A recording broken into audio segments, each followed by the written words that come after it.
Hello, everybody. Hello, everybody. Hello, everybody. Like, share, comment, subscribe, become a channel member where you'll get access to all archive videos. Support independent media. Super chats enabled. Super thanks for the replay gang.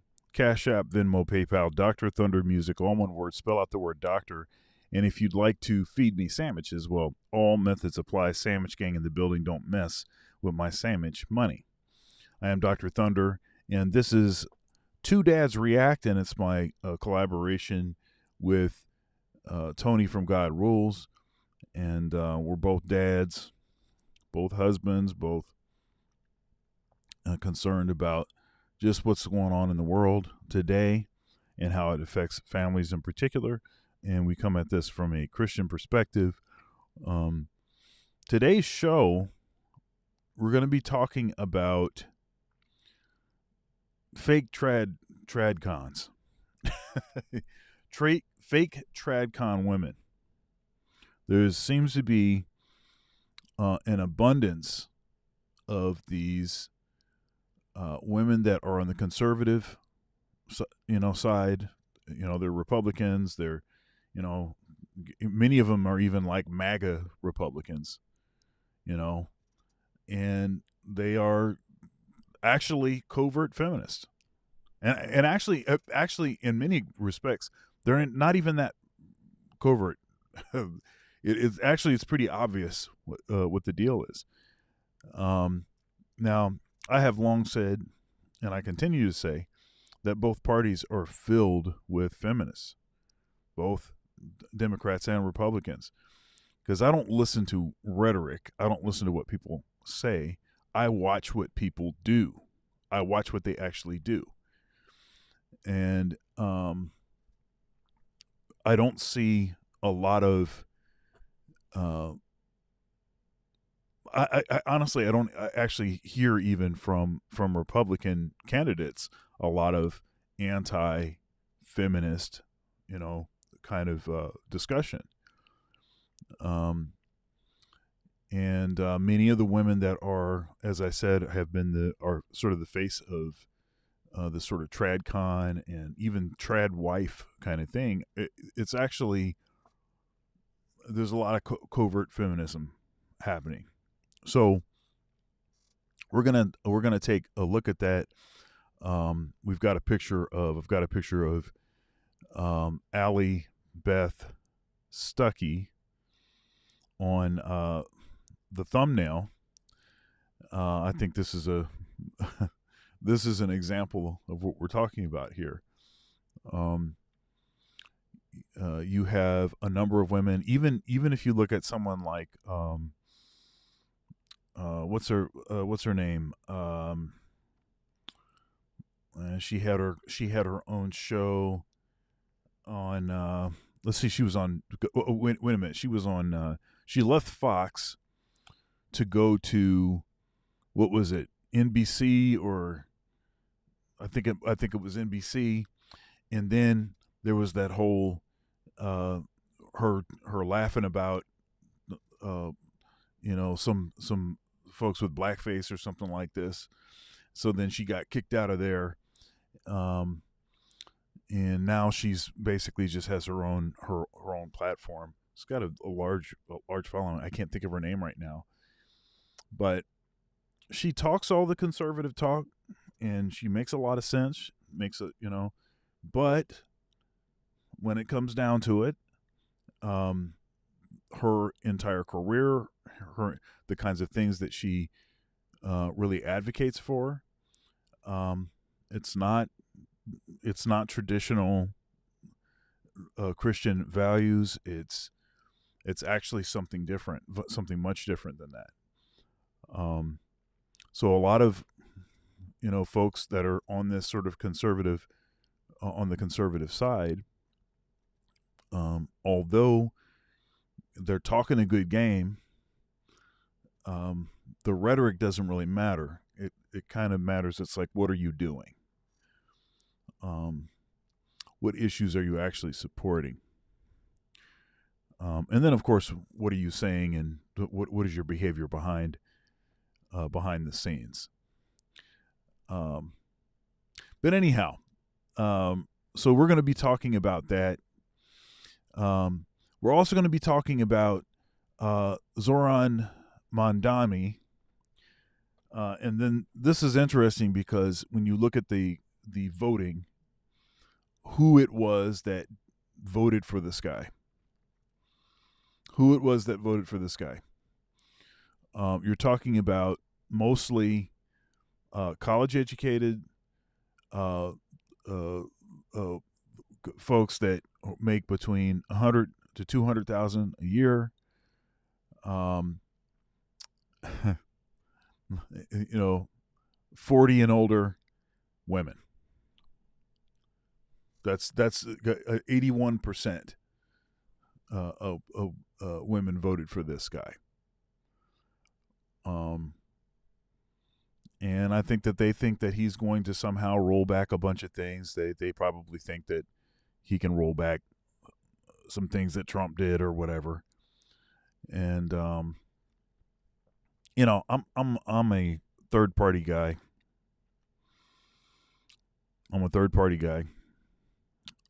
I think that the Democrats and the Republicans is all hogwash, and I think that there's been a pretty aggressive anti-masculinity thing that's going on. It's more overt coming from the Democrats, but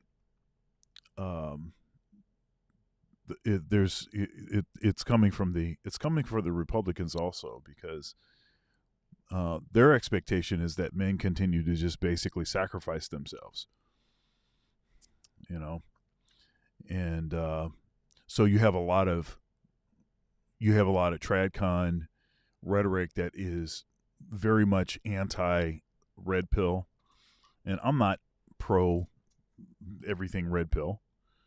There's certain things that I have issues with, and I've been pretty clear about that.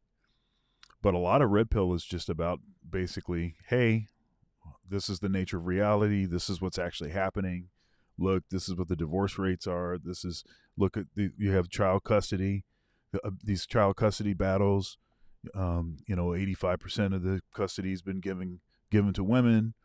You have paternity fraud like crazy. It's we're talking about 1 in 3 were not sired by who you think that they were sired by. Who's been told that they're the father. Actually, 1 in 3 is not the father when they go and get tested. Matter of fact, you've got folks like Daily Wire, the folks at Daily Wire. Ben Shapiro and Michael Knowles, that have been quite anti paternity, testing, DNA testing at birth, which would solve a lot of these issues. And their reason for doing it doesn't make a lot of sense. I mean, it doesn't make a lot of sense. I mean, if it's just something that just happens as a routine in the hospital, who does that hurt? If the woman is not doing stuff that she ain't supposed to be doing, if she's married to this guy, then you don't have anything to worry about. But I think that because of this sort of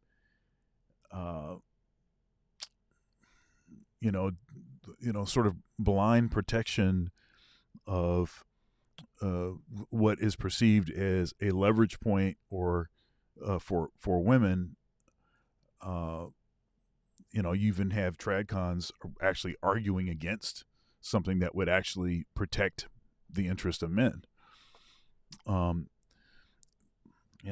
it's really, it's a lot of strange stuff going on. But anyhow, we're glad that you showed up to the show today, and looking forward to chopping it up with Tony from God Rules.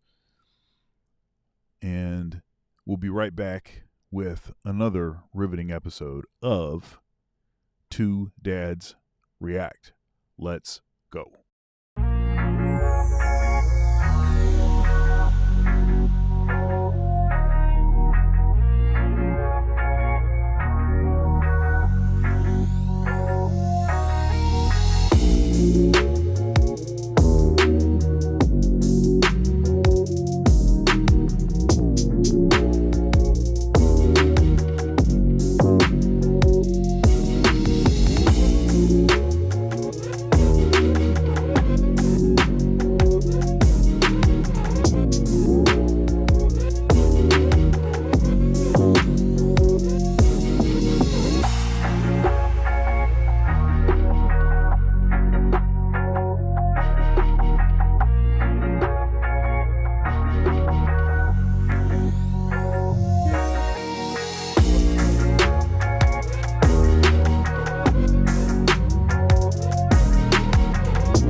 Warning: some viewers may find the following video disturbing. Viewer discretion is advised. What's happening? Yeah. Not much, man. Oh my goodness. Yeah, so we're going to talk about a number of things, right? Zoran, the Tradcon, women, and a lot of other stuff, right? Yeah. So what have you been up to this week?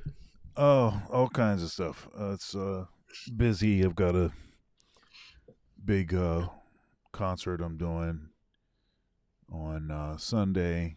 Been working all semester towards, so that's it's gonna be great. We got All our right. last two dress rehearsals tomorrow and Saturday, and then the concert's on Sunday. So that'll be cool. Be happy. I'm glad to do it. Also glad when it's over. This is a lot of work, but it's very very You know cool. what's so weird? So weird about this topic is it's like number one almost on X, yet over here it's like not a lot of people are talking about it. It's so weird. You That's the talking about difference between the Tradcon thing? yeah, like whatever trends on X doesn't exactly trend on YouTube as much. And I'm wondering if it's just what's going on with that, but it does seem to be the case often. And Sure. this whole TradCon thing, no, it's just been a big fight that's been continuing for like quite a while now, actually. It's been at least, I think, a couple weeks now. So a lot of guys are like saying we should repeal the 19th Amendment. Women shouldn't be able to vote. I don't know. I'm gonna tell that's you. that's the latest one. That's the latest thing today. the Yeah. So appeal this to is the repeal of the 19th. so I heard about the maybe the best argument, and it was delivered by Andrew Wilson. Okay. Maybe the On this best topic. argument that I've heard on this. So, so first of all, I'm not an advocate of rolling back the 19th Amendment. I I think don't that's think I am either, but yeah, yeah, go ahead. yeah. Yeah, I don't So think so. so just to get that out the way. Although I wouldn't be too upset if it did happen because I think it would work in our favor. Probably, I'm guessing, but Well, go I ahead. think there's a way. I think there's a way to. I think there's a way to address the underlining issue All right. without rolling back the vote. And so, see, the issue is men have to sign up for the draft, or else you can't vote. That is every single man. Oh, okay. You get 18. Every single one has to sign up for the draft. You know, and if they don't, they can't vote. But women don't have to do that. Women just get the right to vote. So you're saying we should have both sexes required? Well, I mean, so some people have argued, and I think feminists that are really actually honest about they think they can do everything men can do and like this, and you need to eliminate any differences or like this. The ones that are really serious about that, they've even actually advocated for women to sign up for the draft. That's not what I'm suggesting. All What right. I'm suggesting is if men have to sign up for the draft, what additional privilege should we get for having to do that since women do not? What additional privilege? Oh, you're saying add another privilege. I'm Okay, saying, that's what. so I'm saying, what additional privilege should we have? What should we be able to do that they cannot do since we're doing something Hmm. that they don't have to do? Okay. And All right. I think that one thing that that Andrew mentioned, and this was sort of a thought experiment, but I don't honestly see anything wrong with it. What if you Right. gave men twice the value in their vote of a woman? So women still vote, Hmm. but a Okay. man's vote counts twice. You know what? And That's the actually reason that not a it bad counts idea. twice, and the reason that Yeah. it counts twice, it's not because I think I'm better than a woman. Nope, it's not that at all. I just had to do something that a woman did not have to do. I had to sign up for the draft. I had to make myself available for the draft. And if I Yeah. have to serve or not, that is always hanging above my head, over my head. If a war Right. starts at any point in time, they can rip me from my family and put a gun in Yeah. my hand and say, "Okay, you're on the front line. Right. Good luck." Okay? So, for that, and for the fact that men have been the collateral damage, have been the, you know, those that have sacrificed themselves in wars, and everything else. Since men have done that, what should men receive for that? So this seems What about women reasonable. that also sign up for the draft or serve in the military? Should they also get double the vote? Power, I guess you would say. I think they Mm, should as well, right? Because they signed up for it. right. I mean, Yeah. that would be Also, the logical, yeah, right? but women don't have to bear children either. And a matter of fact, Oh, um, someone in the comments wrote that. and a matter of fact, with the high termination rate, um, many are not even are not doing that. So yeah, that's a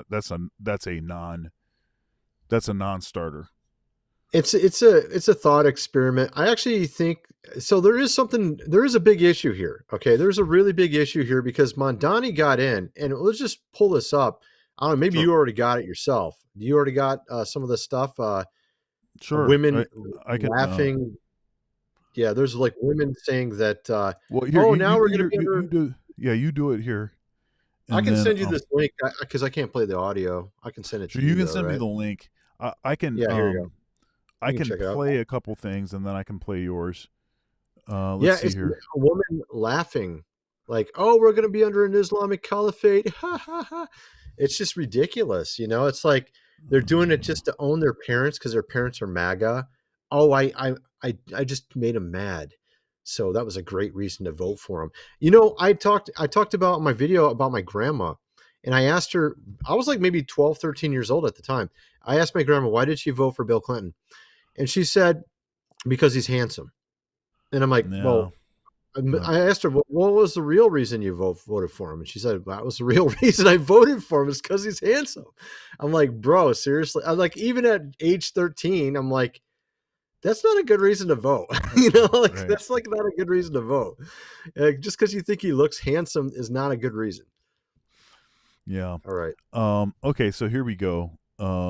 So you want the real reason why Mamdani won, which no one talks about? It's not just about economics or affordability. Mamdani actually lost with voters making under $30,000 a year and performed best with voters who make between 100 to 200K a year. And we see this trend in national elections too. Working class people are more likely to vote Republican today, and the person who is most likely to vote for a far left socialist politician is someone who is an upper middle class employee, grad school education, unmarried, under 40, and female. The closer you are to that description, the more likely you are to be a Mamdani supporter. And so the question is why? Why do socialists perform so well with that demographic? And the answer is resentment. And I get it, I really do. Mamdani and so many of his supporters are from my generation, and we were told you have to go to college, rack up the student debt, then get a six-figure job, have fun, hook up, and it'll all work out in the end. Except it didn't for a lot of people, especially for a lot of young, educated, professional women. For them, it's like, I got this six-figure job, but I can barely afford rent or a mortgage. I'm stuck with these student loans that the government pushed me into.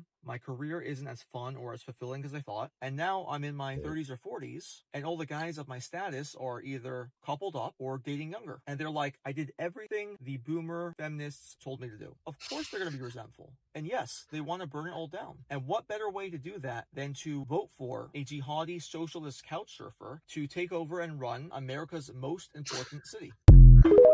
It's that's pretty funny, man. He's It is obviously kind of being a get even. he's obviously being sarcastic. Yeah, no, but he's actually partially right. Yeah. If you play that clip, I got there for you. The second part of the clip, because it shows like it's a compilation. The second part, the woman's literally voting for him because it got her parents mad. I mean, literally, that was the reason. But the first clip actually is pretty surprising, and it just shows you how badly um, some people don't understand stuff. Like if you look at London and what's going on with Paris and London right now, there's a place called White Castle in England, and they put Arabic on the subway. When you're walking into the subway, when you walk into the subway system, it's in Arabic, not English anymore. And they just recently had a march there where they're taking over the entire city. There's Muslims trying to say they're going to take over the entire city. And so these women like this just don't make any sense to me. But you can play it. Go ahead, man. All right, let's see what we got. Sharia law starts now. Absolutely. Zohran Mamdani, Islamic Caliphate, our brother in Islam, Islamic Caliphate of New York, starts today, baby. God, there is just something so electric, so satisfying about knowing that my MAGA parents, wherever they are probably having a horrible night tonight. Oh, I literally just got goosebumps thinking about it. Like they are in such a bad mood probably about the fact that Zoran just won and Prop 50 is gonna pass. Like, wow. God, I'm sorry. It just makes me feel good that my MAGA parents are probably upset right now. When the day starts with Dick Cheney being dead, it ends with Mamdani winning. Oh, yes. Oh. I'm so happy. Oh my God, I'm so happy. Sharia law. I see. My Dude. thing is like, how does this actually affect your life? How does that those things that they're talking about? How is that stuff probably going to affect their life at all? Prop 50, Dick Cheney dying. Why? How does that affect you? You never even met Dick Cheney before. You know, like how is that going to affect you? And Dick Cheney's not a politician. He's not in office anymore. He's not doing anything. What was he eating, like pudding or something? Eating pudding for the last 5 years or something? What is this guy doing? When was he in office? When was he the VP? That was quite a while ago. Yeah, I It was know. like That's what I'm saying. 20 years ago, 20 plus yeah, years ago. I'm just talking Yeah. about people holding grudges, and Yeah. and it's not even over stuff that even is going to have any impact on them at all. Right. It's like it has nothing to do with them. It's just an emotional type thing. But these women right here saying, "Oh, we got Sharia law and Islamic Caliphate," and thinks it's really funny. Like she hasn't been reading the news about Paris and London. I mean, I Well, just saw a video of a black dude from Nigeria going to Paris for the first time, and he thought like it was just going to be like he saw in the movies. He gets there, he starts laughing. He's like, "I feel like I just dropped into a city in Nigeria," and he's like, "It's like he's like shocked because there's like so many people." When he gets off the wherever he comes in from, the plane, and it's just a ton of immigrants, like just everywhere. And he's like, he feels like it's Nigeria, and he's like, "Literally, I didn't come from Nigeria to go to Nigeria." Like I'm trying to go to Paris, and it's just kind of funny. And then of course with London, you got literally entire areas that are Muslim now, and they got Sharia courts. They got it like set up all the whole 9 yards, and they're even trying to do it a little bit here now. I've actually seen with so the problem, in my estimation, the problem is, honestly, I don't care if people, if you immigrate and you do it, legally, and the people that are immigrating actually want to be in the country that they're immigrating to, and they actually embrace the value system of that country. that's the part right there. Right. Then I don't. Then there's no problem. It only becomes a problem when you have people that basically they think that they're going to bring whatever value system here and take over with it. That's a huge issue, and that's of course been an issue in the United States, but it's really, totally changed Europe. Europe is totally not the same anymore. Oh, it's very different. I mean, and this is really funny here, man. This is what people don't understand about the Zoran guy. He's a complete snake, and he's like a chameleon. Let me show you some of this stuff. This dude, he's being backed by Alex Soros. Okay, so Alex Soros is George Soros' son. He's a billionaire. He's the one who likes to basically destroy. They literally do stuff all the time to destroy the West, pretty much. And they brought this guy in as a populist on the left, right? Sure. Now, what's interesting is he basically sold himself to everybody. He went to a Jewish group here, and he literally put on the yarmulke. He's literally got it on. Okay, he put on the yarmulke. He says like he's acting like he's one of them. He goes to the Muslim imams, and literally, this is a lady that worked for him. She was his intern, and she thought he was literally going to bring, literally Islam to America. This is what she was believing she was doing when she helped him out. And she's an intern for him. Then you got him meeting with all these imams. You got him going to gay bars and saying, "Hey, I'm for you guys. I'm for the gays. I'm for the Muslims. I'm for everybody, dude." He like literally said it to everybody, and everybody just believed him, which is hilarious because it's all contradictory. Because I guarantee you, this guy here is not going to be happy when he finds out he was hanging out with these dudes and going to their gay bar. And they're definitely not going to be happy when they found out that he went to this lunch here and put on a yarmulke. You know what I mean? It's just so funny. Like this guy just straight up lied to everybody. And the first day he gets in, what does he do? He reneges on what he said he's going to do. He said he's going to basically give freebies to everybody. And then the first thing he says on day one is he says, "I need money from you." Like it reminded me of prosperity preachers. Hey, you want to be rich? You got to give me money. It's the same thing, except for it's a little bit of a communist twist to it. It's a little bit of a, whatever you want to call it, twist, political twist. The dude's a total, like, guaranteed he's not going to do what you think he's going to do. Guaranteed. All right, here's another video. Let's see what we got. The story is not just that it's random that Zoran ascended to this place. It is our Muslim American communities. And I'll also say that it's Muslim money. It's Muslim money. PACs that have supported Zoran, or a particular PAC that has supported Zoran, is probably over 80% of Muslim American donors in this country. High net donors, grassroots donors. And I want to make the point that the Unity and Justice Fund PAC, which is the CARE Super PAC, was the largest institutional donor to the pro-Zoran PAC in New York. It's crazy, literally admitting that they are manipulating our campaign with foreign money. honestly, I think, you know what I think he's going to do? I think he's going to basically do what this guy, Alex Soros, wants. Okay. And Right, what is right. Alex Soros? You know what I mean? Like, seriously, that's not going to be good for anybody. So, some people say that it's this, the left and the right are wings of the same bird. I think in Yep. this case, we're talking about the same thing, because it's what you have is these guys at the top that co-opt the money on both sides. And sometimes you get someone that breaks away a little bit, right? Like, I think our president's kind of a breakaway, although he's not fully. But then you get people like this guy. And what did they do? They're basically copying Trump. Trump is a populist on the right. And so they're just saying, okay, let's just be populist on the left.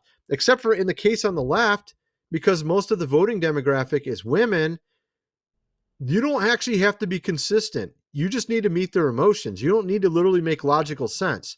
That's why when Yeah. you have him going to the Jewish meeting there, the Muslim meeting, the gay meeting, it doesn't that's not- contradict. Yeah, that's not actually. He's not a. This guy's not a populist. This guy's a progressive. Okay. Well, he's pretending to the- be a populist. He's No, pretending yeah, to be. yeah, people use whatever words they want to use. This guy's a progressive. That's why that particular coalition, I agree. The coalition of people that he's putting together, he's a dude. He's a progressive. All of those Well, issues. so the Democrat Party is so messed up now because it's got so many pieces that they're way different from each other. He has to pretend to be all the pieces. You know what I mean? Like, yeah, that's what it is. I guess, but I don't see what he's doing as being significantly different than basically progressivism, and it's the Right, same I agree. issues. I agree. But yeah. so because there's actually actual populist left, there's actually a lot of issues that they talk about. The actual populist on the left. You're talking about like work and being in pay and stuff, Right. like where it They deals talk with the middle class and lower class. Yeah. Right. So they actually Yeah. talk about a lot of stuff that most people, are like, hey, that actually makes sense. I understand what you're saying. Like, he's a fake populist because he's just trying to get the winning brownie points with each side. Yeah, I know what you're saying. Yeah. I'd argue that there's some populist things on the right and populist things on the left that I tend to, I'm like, okay, I can see some of this stuff. This, makes sense. A lot of the stuff that I have an issue with is it's the progressive stuff, and it's the stuff in the establishment stuff. That's that is the stuff that tends to be the issue. And on both sides. I mean, the establishment for sure, 100%, man. I mean, we're seeing it right now, and there's like a big rift on the right too right now, and it's getting crazy actually. So, well, we haven't been talking about the women topic yet, but what you got some new stuff you want to show? Maybe you got some good. Yeah. clips. So let's see. Right. Let me make sure I get done with my last. I just wanted to make sure I had. What is this? I'm not sure what this is. I'll play this one first. You saw this thing for 50 Cent, R.I.P. NYC. Oh, right. Died in 20. And then you know what Zorani said back to him? What do you say? He treated it like it was a death threat, dude. Bro, seriously, he said New York City died, not you. It was so ridiculous. He said that. It was freaking ridiculous. But yeah, I think he's offering him $250,000 to leave to Zoran, and then now apparently 50 Cent's leaving New York instead. Let's see what we got here. We got this guy. What is he talking about here? Muslims in New York City are feeling real bold now that Zohran Mamdani is the new mayor. We're done hiding. We're done. We're done being tortured and hurt and judged. This is the correct religion. This is the religion that all of humanity needs to be a part of, Islam. And we will not stop until it enters every home. So I want you to repeat after me. I want to hear it in every single district. It should tremble. Brooklyn should hear it. The Bronx should hear it. Queens should hear it. Say it as if the Ummah depends on this, my brothers and sisters. La ilaha illallah. Muhammadan Rasulullah. God worthy of worship Yeah, I know his name. except Allah, the God of Jesus, the God of Moses, the God of Abraham, and the God of the last and final prophet Muhammad sallallahu. Gays in New York, you're not safe. Jews in New York, you're not safe. New York is not safe, and this is what happens with New York because it is now a city in which 45% of the voting electorate is not from America. These are the people who made Zohran Mamdani the new mayor of New York City, and it's quite apparent that they want to take over. Yeah, they were saying that you didn't have to have a voter ID. You didn't have any ID to vote.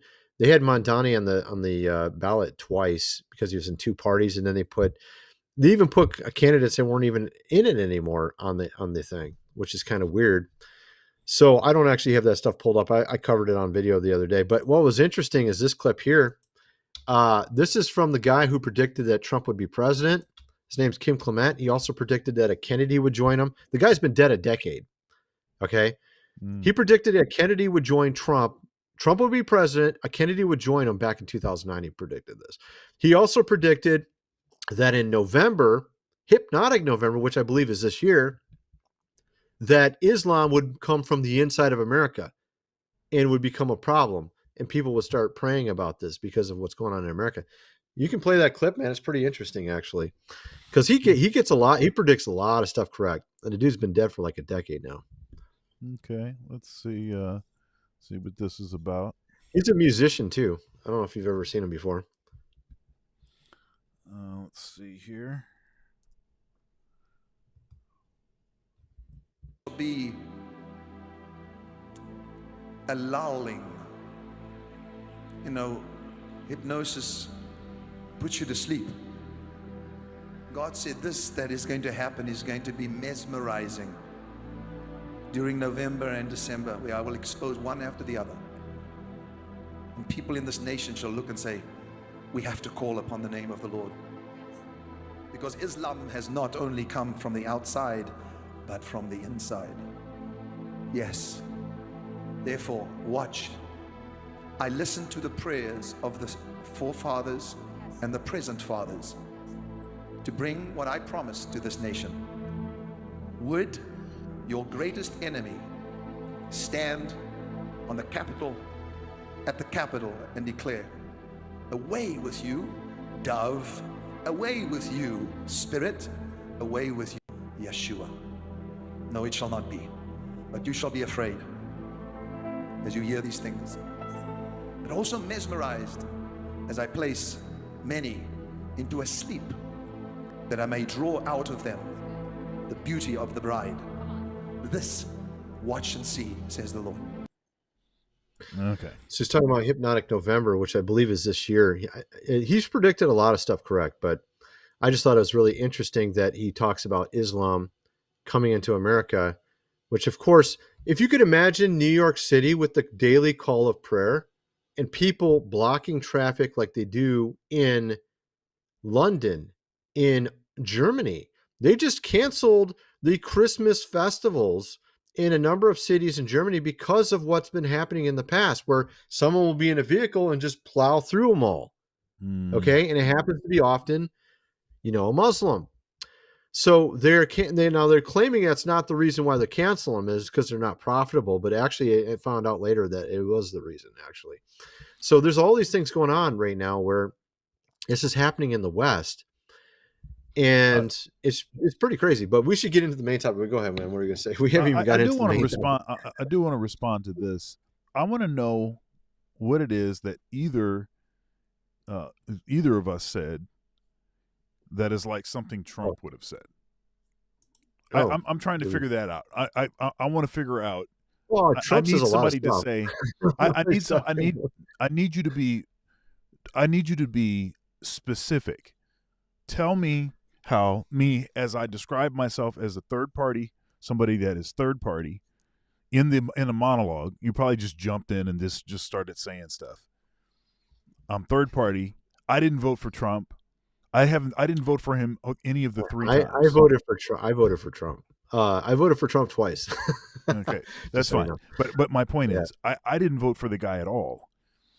And, yeah, right. And we haven't actually even been talking about him. We haven't even been talking about him. We've been talking about Well, I issues. mean, yeah, he's not a perfect person. He doesn't do everything right. I don't like everything he does, but I mean, he's better than worse things. There's a lot of worse things that could be in there than him. I mean, it's an imperfect system. We got a pretty crappy situation in the West right now, especially with the culture, with everything. But Yeah. So it's better because than nothing. That's the way I look at it. It's yeah, better so than nothing. so It's better than what the alternative was.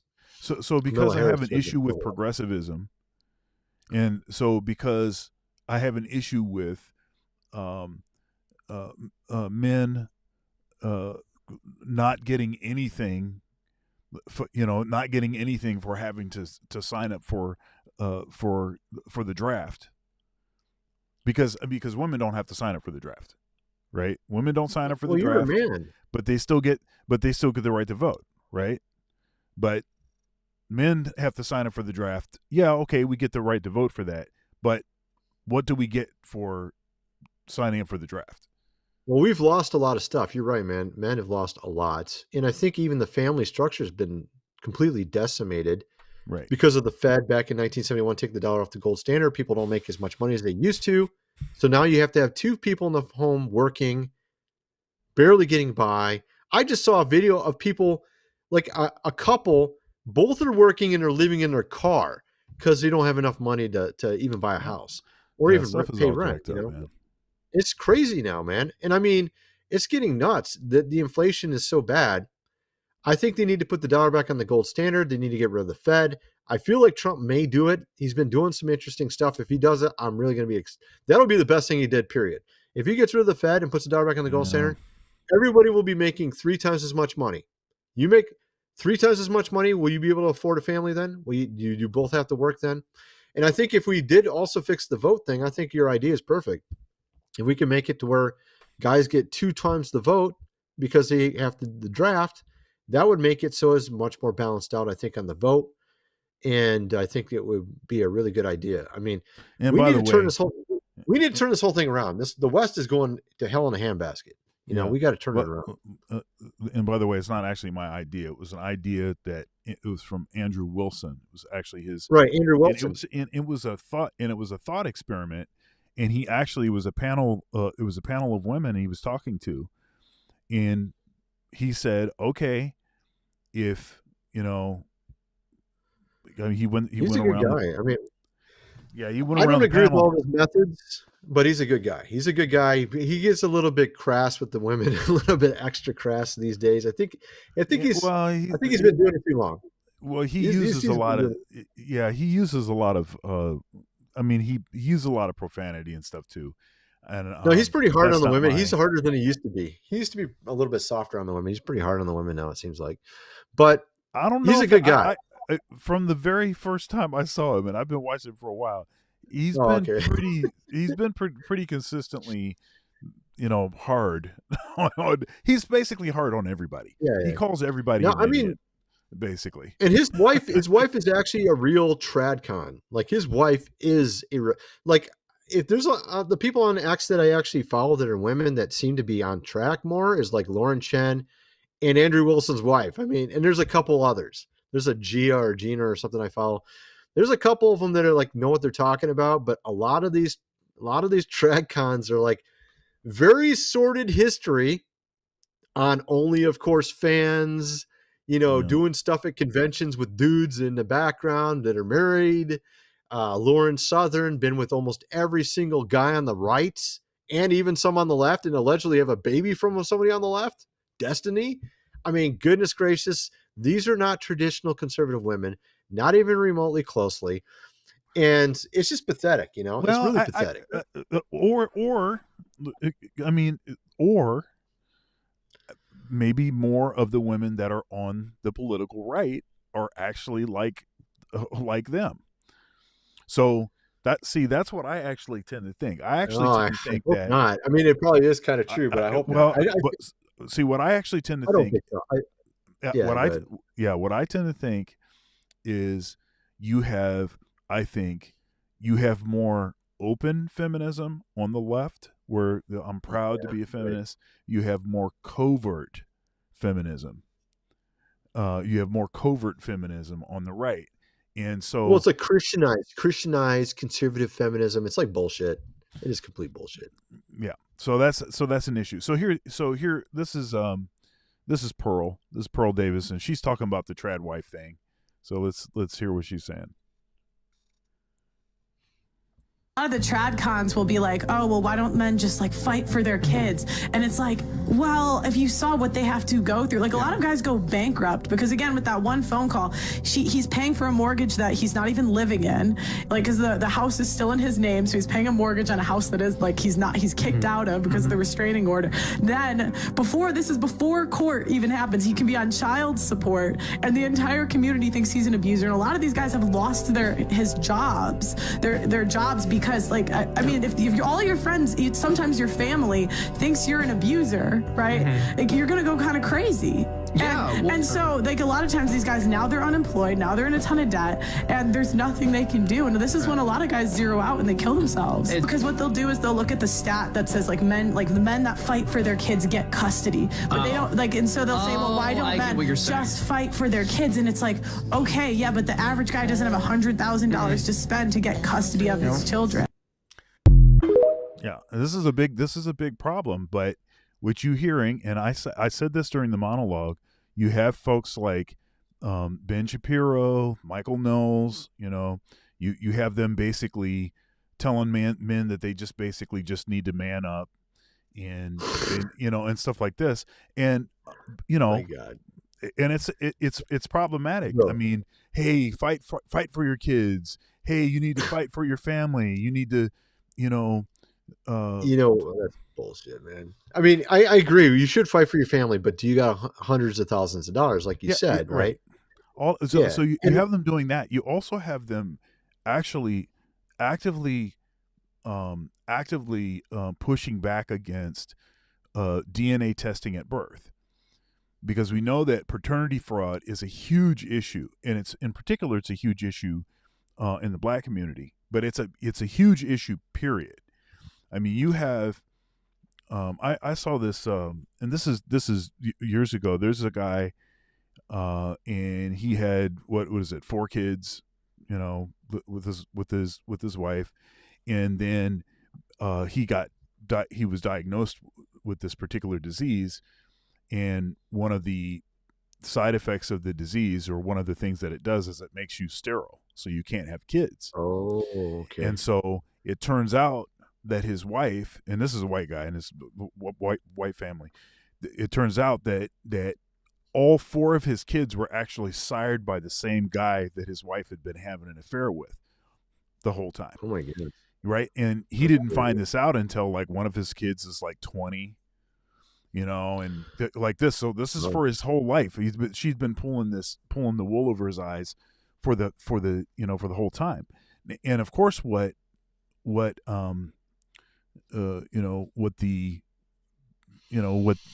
Michael Knowles and them are saying is, mandatory DNA testing. What are you saying? My wife is a hoe? My wife is a whore or something? It's like, no. It has nothing to do with that. That what it is if this was just a mandatory thing, nothing here to see, just something that you do. You test kids for all kinds of things. You give them, vaccination for this, vaccination for that, measles and stuff like this. It just be a regular, no problem, no big deal. You just do that. The DNA testing is now very reliable, and it's inexpensive. It's not going to cost a bunch of money, So, hey, just do it. What's the problem? Well, the problem is that when when your spidey this is what I tell folks. If your spidey senses are tingling about the paternity of your kid, like if you think that something's weird, like maybe there's a chance that you're not the dad, like if you just have like a weird feeling or something, 1 in 3 you're not the father. That's actually what happens. So when people go and get the testing, because they have some kind of reason, they have some kind of inclination, 1 in 3 they're not the father. That's a huge issue. So why would those that are traditional in nature and should be advocating for women to be virtuous and and not be for the streets and stuff like this, why would you have an issue with that? Yeah, good point, man. I mean, also my dad, I mean, when she was talking about a guy not having to pay for a house and not living in it while the wife is still in it, Yep. my dad was telling me about one of his friends that happened to him. And of course, we're from Michigan originally, and there's a lot of laws in Michigan that are really in that realm of what you're Really talking bad. about. There's a Yeah. law on the books in Michigan. I don't know if it's still on the books. They may have taken it out, but I mean, as far as I know, it's still on the books. There was a guy, it was a black guy, and he proved that he was not the father because he got a DNA test. Okay, and so he said, "Okay, well, it's not my kid, so I don't have to pay child support anymore." So he just stopped paying child support. They put him in jail. Oh my God. They put him in jail, and he had to continue paying child support until whatever legal paperwork had to go through to take his name off the birth certificate. So even if you have evidence, you have the smoking gun, you still got to keep paying child support. So I'm just telling you, there's all kinds of these laws that are on the books that have disproportionately favored the interests of women and have allowed women to basically be able to, move under the shadow of darkness and do all kinds of deleterious and bogus kind of things. And then look, we just want stuff to be exposed to the light. So what is the problem with that? And why are I would expect some of the, progressive types, just for the sake of, well, we don't want to, we don't want to do anything, act against the interests of women at all, because, that's the base of the party and blah, blah, blah. I can see that. That makes sense. But y'all are supposed to be the conservatives. You're supposed to be the traditional folks. You're supposed to be the ones that, what is it? The evangelical, Christian and all this kind of stuff. You're supposed to be all about that. So what the heck? Well, Michael Knowles is Catholic. Yeah. And it seems like every time I hear someone say man up, it's almost like it's always something where the woman is getting some sort of free extra ride or something whenever they say that. Have you ever noticed that whenever it's a man up, it's like you're taking responsibility away from the woman or something when you man up? It seems like it's always the case, because Michael Knowles also interviewed Nala, who is now a Tradcon in the conservative movement. But right before that, she made millions of dollars on Only, of course, fans. And then, so it's like, it's really pathetic. Look, I mean, he what was like, what was it? Amber Rose? You remember Amber Rose? Amber Rose. She was with Kanye She's West. the Catholic one, right? No. Is that the one? Oh, no. I'm thinking of someone else. Amber Rose. She's the founder of the Slut Walk. Oh, yeah. I'm thinking of this other Rose. It's a Catholic lady. I can't remember her name. She's the one. She interviewed Nala too recently. Other Rose. You remember she spoke at the convention at the Republican. Oh yeah. She was there. They brought her in. That's right. And the thing is like, dude, you're like the founder of the Slut Walk. She was heavy, feminist, hard left, progressive. She was all of that. And then all of a sudden she sees the light, and you freaking idiot. These idiot Republicans put her on the platform. What the crap are you doing? How is that representative of any of the values that you claim? I think I get it. I get why this is happening. Okay, so you got a famous person, but a lot of these famous person are not exactly traditional conservatives. You get a famous person on your side a little bit, and it's like, okay, we can use her name to kind of co-op and help us promote ourselves. Or you get a hot chick, because the hot chick was on Only, of course, fans, and her face is pretty, and she's actually known too, because some of these dudes probably watched her. So all I'm saying is, look, I'm not surprised that Kamala had Megan Thee Stallion, up there, twerking and stuff, doing her act as an opening for her. I'm not surprised by that, because that is, liberation and, a woman using her sexuality to benefit herself and blah, blah, blah. And you go girl and all that. Okay, fine. But explain to me why you have basically the same kind of thing on the Republican side. That doesn't make any sense. You also say that you're and again, this is why I don't listen to what you say. I watch what you do. And the thing is that Amber Rose's celebrity was such that they were willing to ignore the other stuff. Here, I'll put your thing on here. Here we go. You saw this recent Sydney Sweeney photo shoot where she was wearing something. Oh yeah, I saw that, man. So this is an AI video, but it's really hilarious. You should play this, man. It's so funny, dude. It fits right with what we're talking about. All right. She's not saying she's conservative, is she? Yeah, she's a conservative, dude. And she really, yeah. So that was one of my tweets that went viral. Kinda was I put on there. It doesn't matter. I put on Tradcon influencers. 1, Allie Beth Stuckey, men stop watching porn. Number 2, Sydney Sweeney, look at my big jugs through my see-through dress. You know, they're both Tradcon influencers, man. You know, this is funny though. Check this out.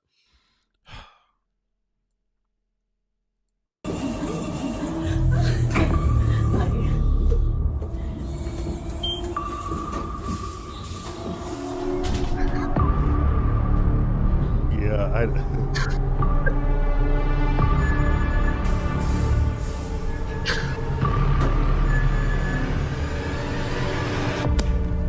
What? Perv? He just like barely looks for like a millisecond. You know, he's like in trouble immediately. I'm just telling you, man. That's so funny. I'm just telling you. It's like I'm They saying. tell you not to look, and then they dress like this. That's what I'm saying, man. They tell you not to look, and they dress like that. Yeah, I don't care what you call yourself. You can call yourself a Tradcon. You can call yourself, Trad wife. I don't care what you call yourself. If this is the kind of stuff that you're doing, I don't see that. I don't see any difference. I don't see any difference. It's the same thing, and yeah, see that it all is obviously downstream from the feminist movement. It's empowerment, liberation. It's all of that. That's what that is. So if you're wearing, so you're in Congress, and you're wearing like a way like low cut something, so that you can get some kind of attention or something, or you're some kind of influencer, and you're using your physical, aspects of your physical self to try to get more men to watch you. Come on, man. What do you call that? I heard they get 20 times the views, the subs because of their work. Look, like you and I, we can't do that. We have to like actually talk and get people to watch us. I mean, you see what I mean? That's why a lot of these guys like Fresh and Fit bring on all the women. I was looking at their episodes, and they get like 2-3 times as many views when the chicks are on. They bring on some famous person that's a guy, they still can't pull the views. It doesn't matter who it is. No. But you bring on the girls that are just, not exactly famous at all. They're just pretty sort of. I mean, and then you got all the guys watching, man. It's funny. Yeah. All right, let's see what we got here. Huge fad that I do not like is the trad wife movement. I think the trad wife movement is being popularized by certain creators on social media who make content about it. But here's the thing. All of those creators are career women. Like, they're making millions of dollars. See that right there. It's Megyn like Kelly. I couldn't think of the woman. I couldn't think of the woman's name. Yeah, Megyn Kelly. Yeah. Remember in the monologue, I was stumping on. I was getting stuck. Megyn Kelly. I mean, look. Yeah. Megyn Kelly. She says a lot of stuff that people like to hear. She goes hard in the paint against certain kind of progressives. But I don't know if you've heard her talk about like, women in the workplace and all this kind of stuff. She talks all of the same stuff. She talks all of the same talking points as all of the progressives do. As all of the feminists, anybody else talk, she talks all the same talking points. My researcher points out that it's kind of like these women that are flight stewardess. They get to fly around and be everywhere and go to different places. And when you have that happening a lot, he talked about how when you take your wife on a vacation, like on honeymoon, it's like you're treating her, and then usually what happens, a lot of these women like that, and then things happen afterwards. And this might explain why some of these women that are career women end up being with a lot of dudes in the movement, because they're flying around to this place, that place, interviewing with this guy, doing something with that guy, and then they also do extra stuff with that guy when they're there. You see what I mean? So it's not so it's like a contradiction. They're not really trad wise because they're flying around, they're single, they're doing, all these interviews, and they're free to be with whoever. And a lot of these guys are also maybe single in many cases, and they're, so you got, it's kind of like the flight. I've seen these videos, wife was a flight stewardess and she was cheating on me for 20 years, you know what I mean? Because she's flying around everywhere and she can meet a guy anywhere while she's a flight stewardess, you know what I mean? So it's kind of the same logic. Look, I'm not, and I just want to clarify this. You can have a job, you can have a career, you can do all of that stuff. I don't have any issue with that. Yeah, And I'm not saying I like that the idea. Yeah. And I don't have any issue with, and I like the idea of, access for all. If you have a particular skill set, and hey, you ought to be able to use that skill set. I don't have any issue with that whatsoever. I'm not against women getting educated or anything like that. It has nothing to do with that. My issue is just about, and I know a lot of really skilled, educated, intelligent women that I work with and that I care about. So that's not the problem. The problem is presenting to be one thing, right? But you're not that at all. You're not that at all. Right. You're this other thing. Yeah. But you're doing it as an exploitation. You're taking advantage of people that are coming to watch you and listen to what you're saying, because it sounds like, you're saying reasonable, common sense kind of stuff, and then it turns out that you're the same. Maybe you're worse. Because at least the feminists that are just out front with it, at least where they stand. So like, a good example of this, Lauren Southern, I talked about her a little bit ago, back like a decade ago, maybe 8 years ago or something. She pulled up in Patreon and she was getting paid tons of money on Patreon. And what was interesting is her sister, I think she was doing some of these websites, not only, fans, but something like that. And I heard, so what's interesting is a lot of guys paying her were like looking at her like, oh, I'm paying her so I get her attention. You know what I mean? Mm-hmm. And so there is an aspect to that. Like some of these women are treating it that way. Like it's a way to get attention. It's a way to get paid for the attention. There is some aspects that are similar, even though they're talking about maybe important topics, political. It's still the mindset. The mindset's still like there. It's not, they're like not really Tradcon. But and then the other part that I don't like about this, and of course it's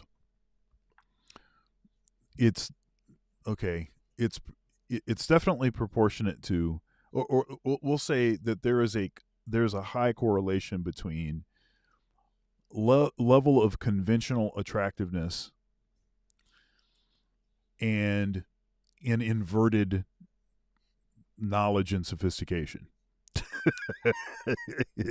So if you look really good, then you can be one of these, all you have is talking points, but you have no nuance, no flexibility with what it is that you're saying. And that's honestly that's the person that we have on the cover, on the thumbnail, what is it, Allie Beth Stuckey. That's the category I put her. She's not particularly nuanced, or she just says sort of what am I gonna say? It's like a course. She has this she basically tries to shove a square peg in a round hole It doesn't matter if it works or it fits or if it's even related to what it is that's being discussed. And I'm not convinced that she actually knows a lot about history or actually fully understands how politics works, and stuff like this, just based on a lot of the things that she says. And that's not to say that I think that she's wrong all the time. I'm not saying that. I think she is right about some things, but I think that if a guy, an average looking guy, was as ignorant as she is, I don't think that they would have a platform. They wouldn't have a platform that was that size. Maybe if he's funny, maybe, I don't know. You'd have to have some other skill, right? Well, that's what I'm saying. She doesn't have another skill. She doesn't have another skill. She's an attractive woman, and she does this coarse kind of conservative thing where she doesn't actually understand enough about things to make it actually apply or something, Yeah, I keep thinking of her reaction back to everyone that was reacting to her video. She had the most annoying, like, nails on a chalkboard response when she was like mocking men. It was so irritating. Let's see if I can find that. Here it is. I think this is. Yeah, here we are. Yeah, if you want, you can play this. This is really like nails on a chalkboard response okay, to. I'll grab it. So actually, I don't know if you want to see the first video that she which started the whole thing. I don't need to see that much. I don't need to see that much of her. Oh, well, I mean, you don't need to play very much of it. I saw someone. Yeah. That's the first. The other video I sent is the first video that got her in trouble or got everybody talking, and then the second video is her response to people getting critical of her and stuff. But go ahead. Yeah. Okay. So let's see what we have. So this is her. I saw someone say, "Oh, I did." Okay, go ahead. So what she did is she put out there. She said something to the effect of, "Feminism has failed women," and then she said, "But we need men to essentially man up. Men, we need you to be strong, courageous, blah blah blah." And then she said, "We need you to stop watching porn." This is basically what she said. And then she got a big response from a lot of guys on the right, not liking her preaching to them. And this is her response back to that. I saw someone say, "Oh, I did not like that my wife was listening to," this is like a pastor, I guess. "I did not like that my wife was listening to Ali Stuckey. It's not because of what she said." All these people say the same thing. What she says is right. What she says is true. But I don't like how she says it. Boo-hoo. That's what I hear. Wah, wah. You sound just like the little high school progressive girls with their pronouns in their profile who say, "You have a mean tone when you say true things." That's exactly what you sound like. I saw someone. She's so cringe to me, man. It's like so bad. Yeah, I'm sorry, man. I just like it's like a nerd trying to make fun of you or something, or it's like somebody won't say the word shit, they'll say poo. It's like that. She's like one of those people. She'll say poo instead of crap. You know what I mean? Like, it's so annoying. Okay, let's listen to the last part of this. For women, like, they're making millions of dollars. They're not even trad wives. They're making millions of dollars. They're influencers, exactly. Huge fad that I do not. Yeah. Okay, and I got another one here. Let's see here. I got one more. Okay, here it is. So here we go. So this is woman propaganda destroys conservative feminist boss babes. Ali Stuckey in shambles. Let's see what this is about. Actually, this is pretty long. This is 24 minutes. Well, let's play a little bit of it and see what this is like. Allie Beth Stuckley, a covert feminist, conservative pundit on Blaze TV. I have never liked her. There's almost no way. Now, wait a minute. Is it? It's Stuckey, not Stuckley. Yeah. That's what I was going to say. I thought I was saying it right. It's funny, media though. that I like. Women in media that I like. I like Lily Gaddis is all right. Yeah, Lily's funny. she's based. Yeah. I still don't approve technically of, I don't of women in women media. shouldn't have a voice on the internet in general, but all things considered, I'll let Lily slide. Yeah, Lily's funny. Come on. Yeah, She's Lily's funny. For the most part, I don't like women in media. Aiden Zeider on X quote tweeted this saying, "Really glad I got to see this. With the whole world bearing down on me as a young man, I thought to myself, I want a woman to tell me what I need to do to be a better man as well, while offering nothing in return. Women have tons of Christian handcuffs for how we're supposed to act, but they disappear when it's time to rein in the harpies and promiscuity in their ranks." Yep. Yes, super true. This video really triggered me earlier. We're going to watch it again right now. That feminism has failed women. Second one, are you ready? Are you ready? Porn has weakened men.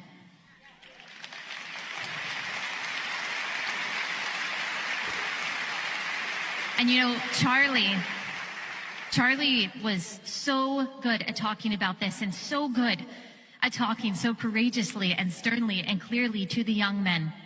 Here's what we know about porn and why it is so detrimental, not only to men, although it disproportionately affects men. Porn objectifies women and children. Okay, so here's a couple things that you should know about the prawn industry.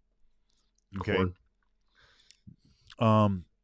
So one, according to the latest data on prawn, women are watching as much prawn as men are.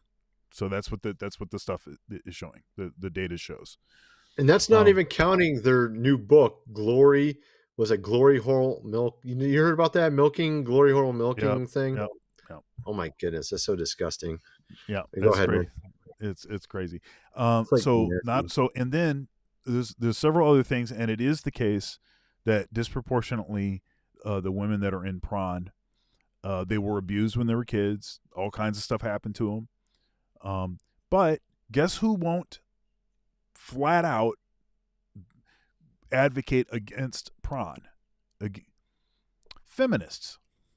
Feminists treat prawn like it's some sort of liberation and some kind of power for women, and they can use their, use what the Lord gave them. Well, I don't know if they care about what the Lord gave them, but use what the Lord gave them to be paid and that was the whole Sydney Sweeney thing, man. Like, she's showing off her goods, and she's a Tradcon. That's what I'm saying. Yeah, go ahead. But the prawn thing is, yes, it's very addicting. We've seen all of these studies that show that it's terrible, and it is demeaning to women. It's demeaning to the men that are in there too.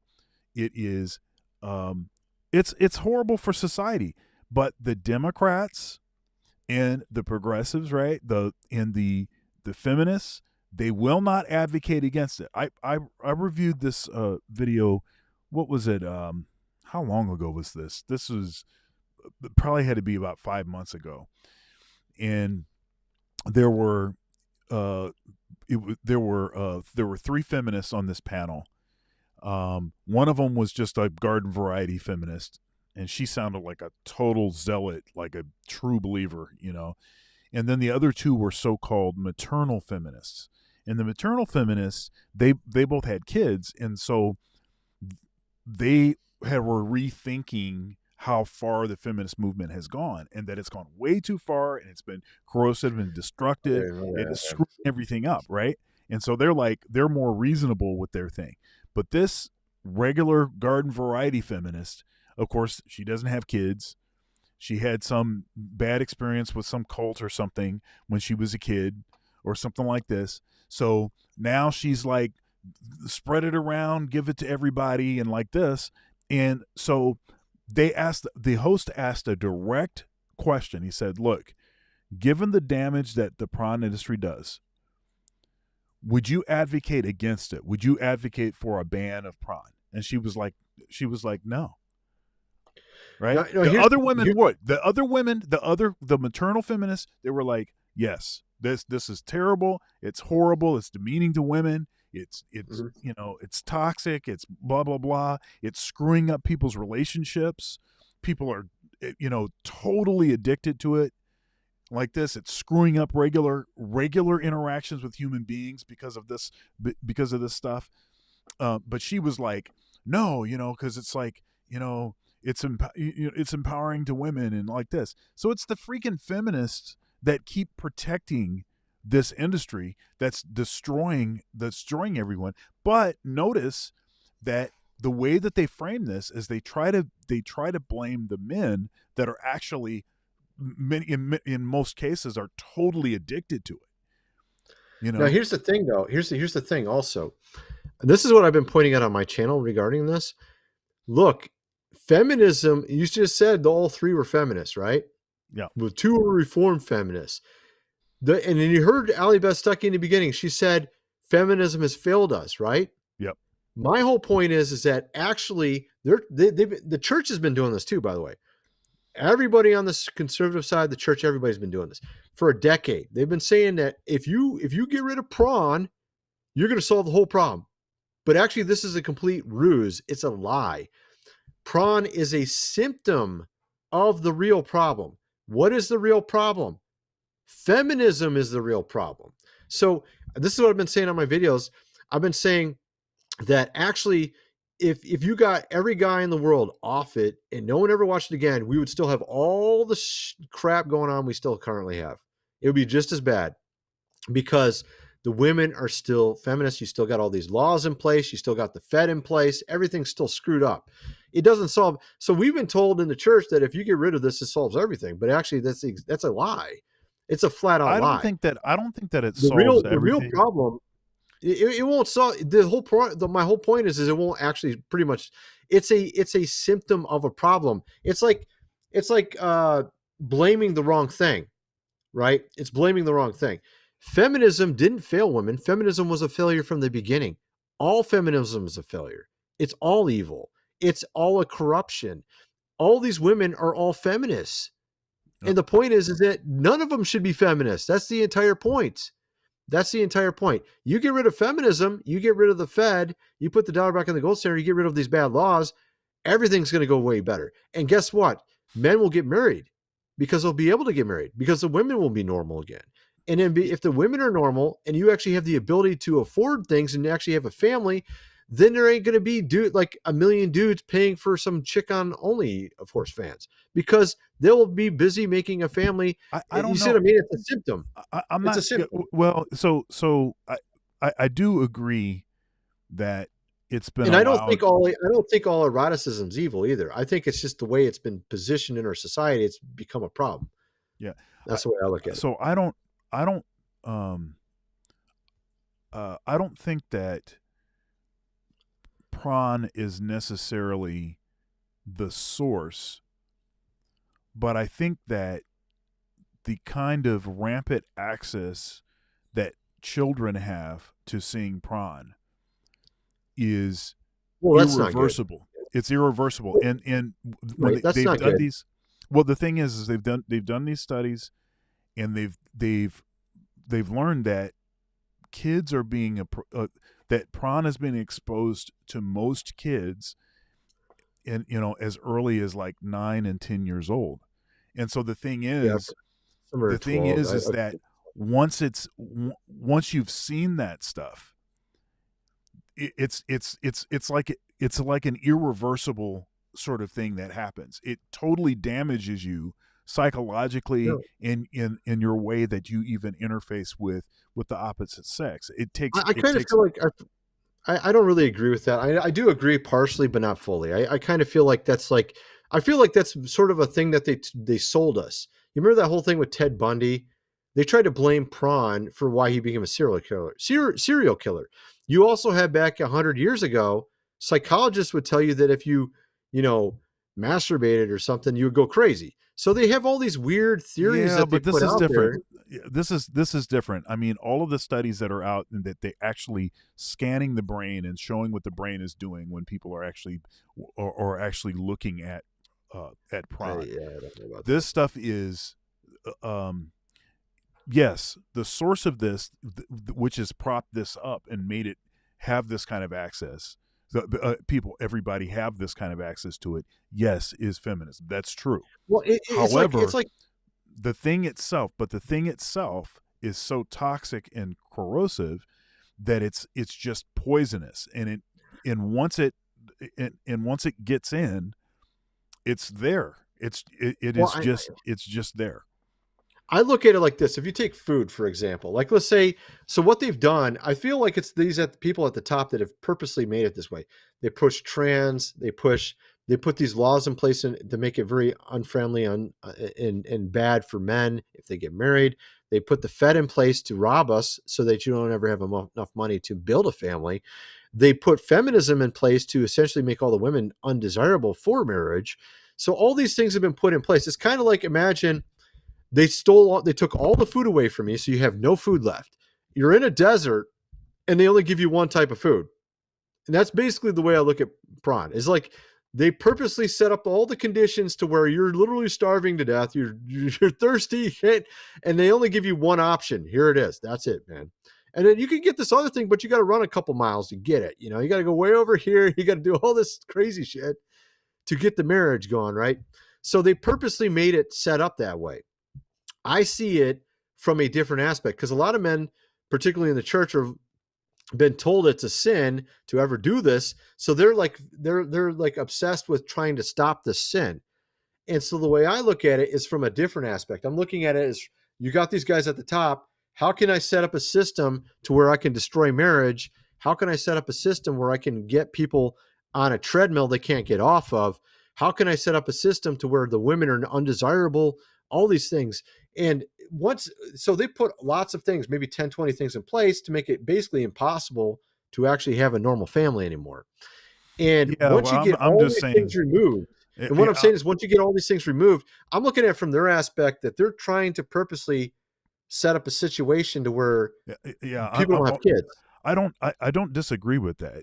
I'm just saying that prawn is one of the most effective means that they're accomplishing this. And until we actually, until that stuff is not so readily accessible, you know, like I said, children are seeing this stuff. Kids are seeing this stuff very young. No, I agree with you on all that. But my point is that if you think it's all a sin, then it becomes, when it's not all a sin, then it becomes an impossibility. So it's like telling you it's a sin to eat. Okay, if you tell someone, because you're obviously created to have sex, right? And if you're told you can't get married until you're 40 because you got to go through college and all this stuff, but back in the old days, they used to get married very young, then you got an issue because everyone's going to college, your wife's going to college, you're going to college, everybody's waiting until they're 40 to get married. And then you got all these 20 plus years of like, you got to hold yourself pure, you know, this whole thing, you see what I mean? So the whole system is set up rigged. It's like a rigged system to where you can't succeed. I mean, there's a reason why, you know, and there's obviously, I'm not, I don't agree with, you know, Islam. I'm a Christian, but there's a reason that Muslim societies, the women are covered. It's because they are respecting the sexuality of the men. They don't want to put like a dangling carrot in front of people. And what I'm saying, I don't think you should be wearing a burqa, but you should be more dressed. Good, I understand what you're saying. Well, I don't know about a burqa, but in a lot no of these, see-through dresses, no see-through dresses. Yeah, but I don't know about that, but I'm saying in that part of the world where you do have, like, you'll have Jewish people, you have Christians, and you'll have Muslims, and these same parts of the world, you can't really tell the difference between folks. You can't tell who's the Muslim, who's the Christian, because Christians, the modest attire in that particular kind of dress actually came from Orthodox Christians. And so I don't necessarily have an issue with that. I'm not imposing some dress code or anything like that. That's not what I'm saying. But the reason that they do that is because they're respecting the sexuality of men who are very visual. And so what I'm saying is, if you really want to attack men and totally destroy relationships and everything else, this easily accessible free prawn that you can get even when you're young, even when you're underage, That's Right. I mean, that's how you do it. Yeah, that's I agree with you on And that. it's a pacifier. And they're I'm going to tell you the reason that they're doing this too is because they don't want to ban it now, because they realize that it's serving as a massive pacifier because they screwed up the relationship game so bad. No, but they did this on purpose. All of it's on purpose. I know. And it's worse than you're screwed it up. thinking. It's worse than you're thinking, because you're saying what you literally said there. You're saying they shouldn't have easy access, right? So guess what they're trying to do now? I talked about this on my channel. Over in the UK, this is how insidious this is, and this is why the church needs to reform what they think about this topic, I think, as well, is because they're full of shit. And I'll explain it in a minute here. But the Online Safety Act in the UK, they tried to sell it as, hey, we don't like younger people watching this stuff. Prawn. Okay. That's how they tried to sell it. But it was a freaking Trojan horse. They were trying to get you to put your ID online so then they could cancel you when you said something against Islam in UK. They literally did this. They got it passed. And now there's like grandmas that post on Facebook, I don't like what's going on in my country, getting put in prison for putting a comment about Muslims coming into the country. No. I understand. I understand. So the devil's so insidious with this that he's like pulling the strings and trying to play these games. And my point is that the church ignores the Old Testament, where in the Old Testament, King Solomon had 800 wives, 200 concubines, wrote a book called the Song of Solomon, which was literally literary erotica. And the church is like, well, all erotica is evil, and you should only marry one woman, and you should wait till you're 40 to get married, and she has to go to school first. And then you see what I mean? Like it's nothing I don't like know. it was. I don't attend a church that says any of that stuff. But that's all. It's all by default. I mean, this is literally how everything's set up. This is how the system. Like I said, I don't attend a church. I don't attend a church that says. But my point is, it's nothing like it was in the ancient times. It's nothing like it. And one of the doctrines that brought us to this place was in the North African School of Theology, or the Latin School of Theology, via St. Augustine. And this is what actually, when I first came on YouTube, that was what I was talking about. Was this entire topic was the fact that they and it's actually prophesied in 1 Timothy 4 that in the later times they'll depart from the faith, giving heed to doctrines of devils, deceiving spirits, forbidding to marry. So the devil got into the church, put in some pharisaical weird ideas. He got into the world and said, "Hey, you want to have fun? Come over to the world." You cite that frequently, but I don't think it means what you think it means. I'm not saying that. I'm not saying that it's that your assessment is completely wrong. I'm just saying I don't think that passage means exactly what you think it means. Oh, I think it means it 100%, because no one else knows it. No one else says it. No Protestants say it. No Catholics say it. No, I'm like the only person I know that says it, because it's very blatant and it says right in it. In the later time, but couldn't that be? Faith, no, I understand. And they'll forbid to marry. They'll forbid to marry. Who else forbids to marry other than the Catholics? And it happened 940 years ago. Like I'm saying, if you take it very literalistic and just in just that scripture, I understand what you're saying. I know what it seems like it is saying. I'm saying with respect to at least all of the I mean, if you read the church fathers, the early church fathers on the matter, I don't think that they take it to mean this literal thing that you're saying. Well, that's another issue, because St. Augustine was friends with Pope Sixtus III, Pope 666, and no one knows this. And Pope Sixtus was underneath Pelagius. Pelagius' name means of the sea. It says in Revelation, the beast will come out of the sea. Pelagius, or Pope Sixtus, came out of Pelagius, and he went into Augustine's doctrine. And if you look, and I've talked about all this on my channel, I believe that Pope Sixtus was actually the false prophet, and you had the 1,000-year millennial reign, which was the medieval times. And I believe it's been covered up.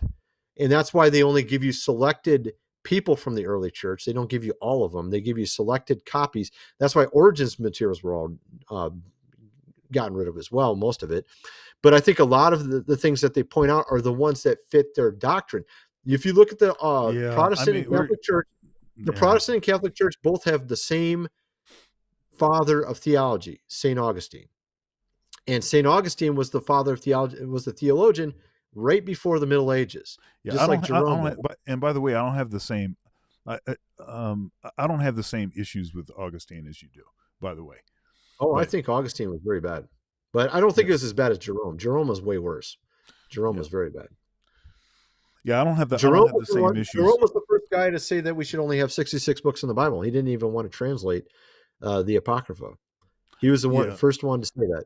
yeah. He also tried to say that Jesus was born 300 years later than he was. He purposely tried to change the date when Jesus was born because he didn't like how people were saying the millennial kingdom was going to come at around 450 AD to 1450 AD. There was a lot of Christians at that time that knew the millennial kingdom was coming, and they tried to purposely lie about when Jesus was born just to make it so people wouldn't think that, which is really ridiculous. And I find it very interesting that after the millennial kingdom was over, the Middle Ages, all of a sudden St. Augustine's super popular again when he had terrible doctrine, and Jerome as well. I think it was intentional because I think that was the bad doctrine right before the fall, and the devil brought back this bad doctrine to have on the church. That's why the church is so weak.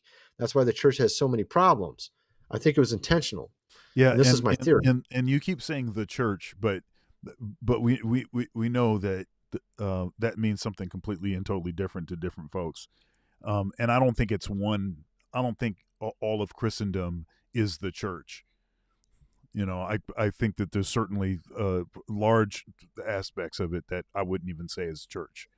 It's a fractured church, 100% fractured. And I mean, you had the Great Schism in 1054.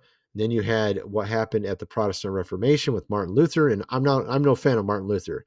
I've talked about some of the insane things he said. But after I mean, I would argue after 1054 split, but even if I granted some grace and say, okay, certainly Protestant churches that have no apostolic succession and can't claim any apostolic succession, I don't know. I don't know how that can even meet even a loose definition of what the early church fathers believed the church was. So, well, John the Baptist said that he could make Jews out of rocks. I mean, you had also a lot of fracturing in Israel. What are we talking about? I mean, what I'm talking about is what it is the church is. We know the Bible came out of the church. So what I'm saying is, what is the institution then that the Bible came out of? My point is that the scriptures say that the works of the flesh are manifest, which are these, and one of them is sedition and division.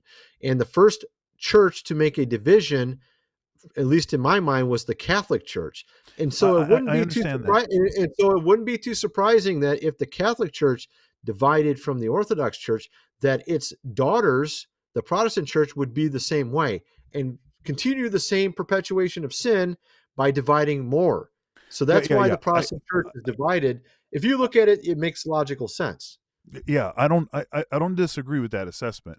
I'm just saying when we say church, I already know what you're saying, dude. What I'm saying is I don't see it the same way, because the way I look at it is, if you look at the prophets in the Old Testament, you look at God would raise them up. Sometimes because Israel was so screwed up, God had to literally bring them out of nowhere within Israel.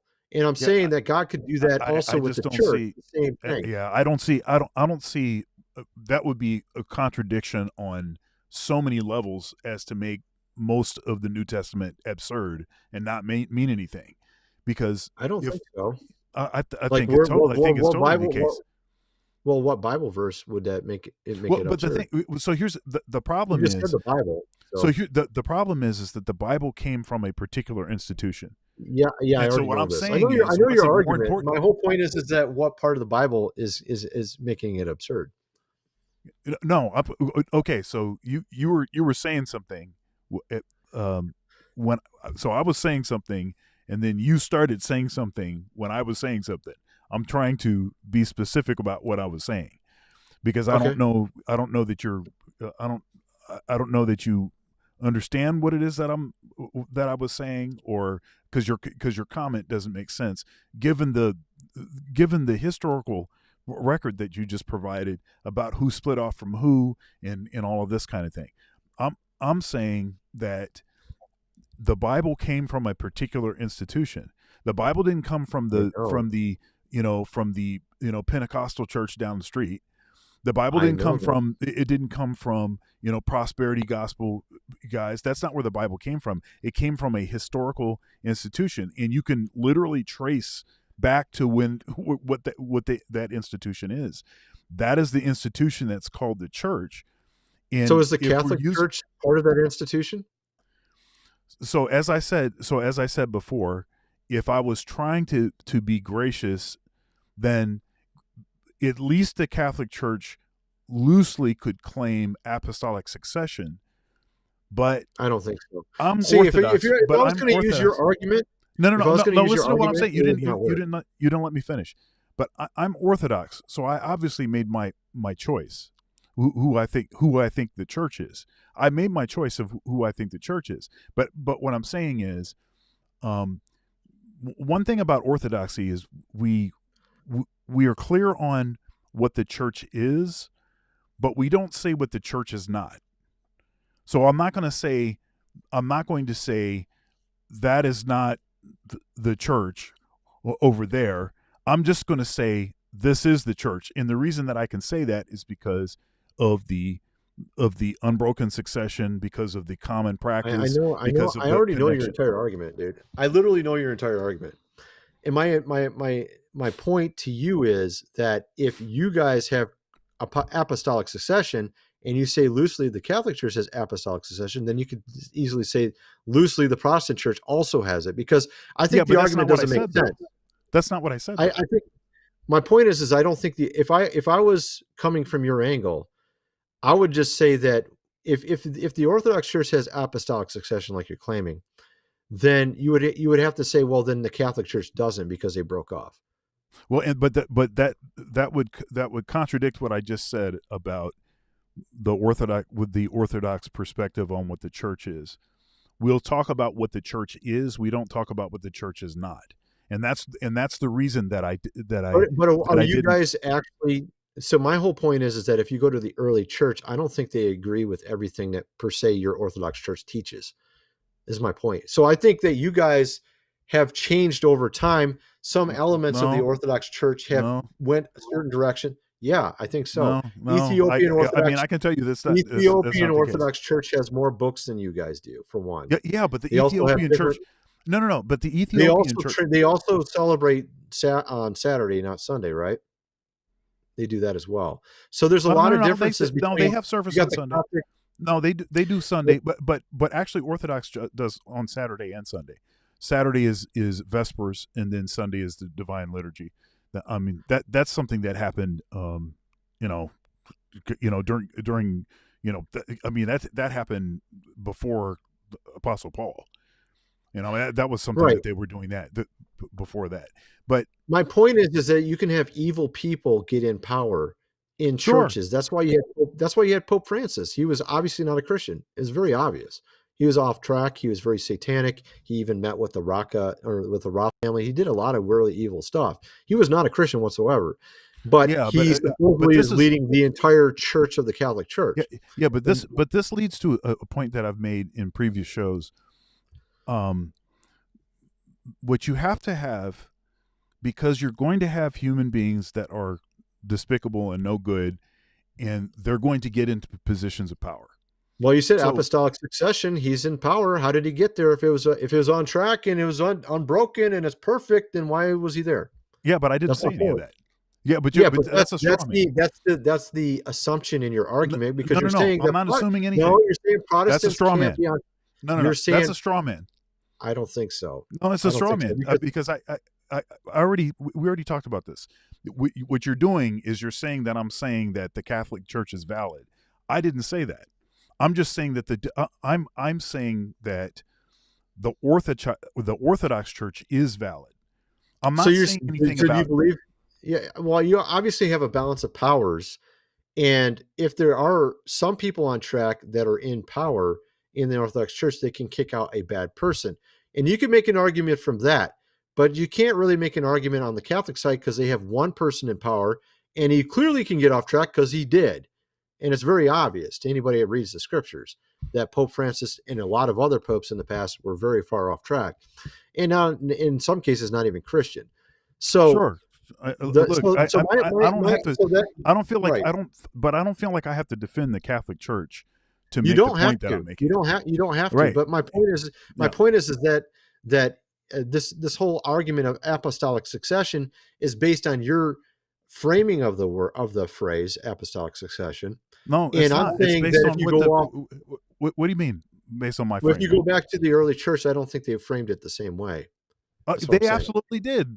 That's where it comes from. I don't think so. It's 100%. That was a defining and a critical aspect of it is how part they of the traced faith. if something was legitimate or not. I agree it's part of the faith, but what I'm saying is that what you have is people getting off track, and you have a very long succession of people getting off track. And it's just like in the time of Israel, where they had a succession of people as well, but then later on, it started getting really messy. And then they would have a prophet come up because it's so messy to condemn things. So this is what what I'm saying is that the apostolic succession is not some perfect thing that works forever, is what I'm saying. Because if it was, I think then it is. would've. I think it is. Well, the thing is, if the church is to continue to exist and the gates of hell do not prevail against it, then I think that verse is actually misunderstood as well. If you look at Dr. Michael Heiser's work on it, he was standing on Mount Hermon when he said it, and he was saying that actually we prevail against the gates of hell, not that they'll prevail against us. And he's talking on a mountain where the fallen angels from the book of Enoch came down and made a pact to do evil. And this is the problem with the Protestant church, is they don't even understand the Apocrypha. And there's so many issues with this. You got the Apocrypha, you got the Pseudepigrapha. The book of Enoch was in the scriptures mentioned in Jude. Pseudepigraphia is pejorative. That wouldn't be the yeah, term I know. It's funny because it means falsely attributed work. Right, and also Apocrypha also is it means hidden. It's actually also somewhat synonymous with pseudepigraphia. I don't think it's pejorative. So, I think it's been made into a pejorative because even the Hebrews around the time of Christ had a hidden scriptures. Yeah, and it's but they never called it Apocrypha. Justin the Martyr, yeah, they did. They called it that. Justin the Martyr talked about their hidden scriptures. They had hidden scriptures. They used the word hidden, just like the word Apocrypha. It was given to those that are learned to read. Yeah, so some have called it a deuterocanonical. Second canon, right? Right, a deuterocanonical, but actually that's not even what it was called. It was just called the Bible because it was never considered to be anything but just the Bible. Like when Apostle Paul says all Scripture, he's actually talking about talking about the Septuagint, which had all of those books. Well, it didn't have every book. It had most of the books, but yeah, it has quite a few of them. There's some books missing from it that were considered scripture. I mean, it had all of the books that were part of that canon, and that was, what was it, 300 years before the time of Christ, or whatever it was. 270 something. Yeah. Yeah, that's when that happened. So it was all of those books, and this is also part of the reason why there was no pressure. They were not under any pressure to actually have a New Testament canon of Scripture. They already had a canon. It was the Septuagint, and so they ended up sort of getting forced into having to have a canon because of all of these bogus groups making all of these bogus books and claiming, that their guy is the author of this thing, and so we have our special doctrine because we cite this book. And it's like, wait a minute, what even is that book? I've not heard of that book. Who's this person you're talking about? So then they basically restricted things to, if, when in doubt, throw it out. They said, we're going to do these books here. And that wasn't even to say that, like Epistle of Barnabas and a couple of other books were bogus, but it was just to say, look, we're in agreement about this list of books. We're going to go with this list of books. And I agree with you on pretty much everything you're saying. It's just the apostolic succession. My whole concern with that is, I see Catholics use it. I don't think Catholics have a legitimate say on that. I think Orthodox would be the only one that can make the argument. if you're going to use the argument apostolic succession, but they frame it a certain way. And when I read the early church fathers, they had their way of framing things as well. They framed the concept of baptism a certain way, which is more like, I would say, the Orthodox think than the Protestant or Catholic. I feel like the Orthodox tends to have the better structure overall. It seems to be more on track in every respect. But the issue I have is just mainly that I feel like what happened is like the Orthodox Church in different areas kind of went their own direction and kind of like narrowed a little bit their ideas. And then like what I'm saying is that some, like you can go over to like the Russian Orthodox Church, or you can go over to the Ethiopian Orthodox Church, or perhaps the Coptic, and you'll find some ideas that are a little bit different on how to think about certain topics. But so here's the problem with what you're saying. The problem is that the Ethiopian Orthodox Church, the Coptic Church, is not the canonical church. You have the Eastern Orthodox Church, that's the one church, and you have a church, the Ethiopian Orthodox Church, in particular, the Coptic Orthodox Church, the so-called Oriental Orthodox Church, which after the Fourth Council fell out. So you don't think they're the church? Just listen to what I'm saying. They fell out, and most of it was probably due to language barriers, because they believed that they couldn't understand each other, and they thought that they were saying something that was maybe heretical in their language. It sounded like they were saying something heretical, and it was not. And actually, recently, I can't remember the bishop's name that was most in this. The churches have been in dialogue. They've been in dialogue, and there's not really anything significantly different. It's they are regarded as the Church of the Four Councils. They call themselves the Church of the Four Councils. Eastern Orthodox Church is the Church of the Seven Councils, because after the fourth council, at that fifth council, that was the council that there was an issue with language that created an issue. But so this is why I'm saying that wouldn't be a good comparison. A better comparison would be like the Greek Church in the Orthodox Church of America, the Russian Church, the Serbian Orthodox Church, the Romanian, Orthodox Church. If you can show that there is some sort of so is that Jesus doing that, or is that man doing that? What do you mean? Where you had a little misunderstanding about language, and now they're not part of the church. I don't understand. I don't understand what you're asking me. So because they had a little bit of a misunderstanding about how to explain one aspect of one doctrine, they're no longer part of the Eastern Orthodox Church. And no, that was by their choice. That was, and so my point is, did Jesus forsake them because they're not part of it now? Look, there have sprung up all kinds of heretical groups. What was it? The Gnostics. But they're not heretical, though. The Coptics are basically saying the same thing you guys are. Yeah, and that's why. Well, I understand it's the mere language barrier. So this is my entire point. It's not yeah, but you're not making a point. It's not a. That's not a point. It's not a count. It is a point, because it's not the councils. It's not some bishop that decides who's the church and who's not the church. It's God. But how do you know? How do you know what God thinks? Well, clearly, if God's not going to be kicking out a group because they have a little language barrier with you guys, no, that sounds like a bunch of men being idiots. That's what it sounds like to me. No. That's a straw man. That's a total straw man. Yes, it's a total straw man. Man, that is nothing like what I said. I said over it. What I said. Right. No. What I said is over a language issue. I've heard the story, actually. I've heard the story from other people besides like my and it's actually very close as I know, as far as I know, it's actually very close to be returning into full communion. But this is my point. So the church has been separated into pieces, and I believe it's kind of similar to Israel being in pieces, and then God will bring his body back together. And I believe that God's body is not subject to man's traditions. So what I'm saying is, this is not man's traditions. This would be God's traditions. What I'd be talking about. But I think the other God's thing. traditions are not necessarily the same as how you're framing it. Is what I'm Okay, telling you. but how do you know? So here's my whole issue, and this is my issue with Protestants, by the way. My issue I'm not a how do you Protestant know? because I'm not a Protestant. I didn't say you were a Protestant. I said Okay. this is my issue with Protestants.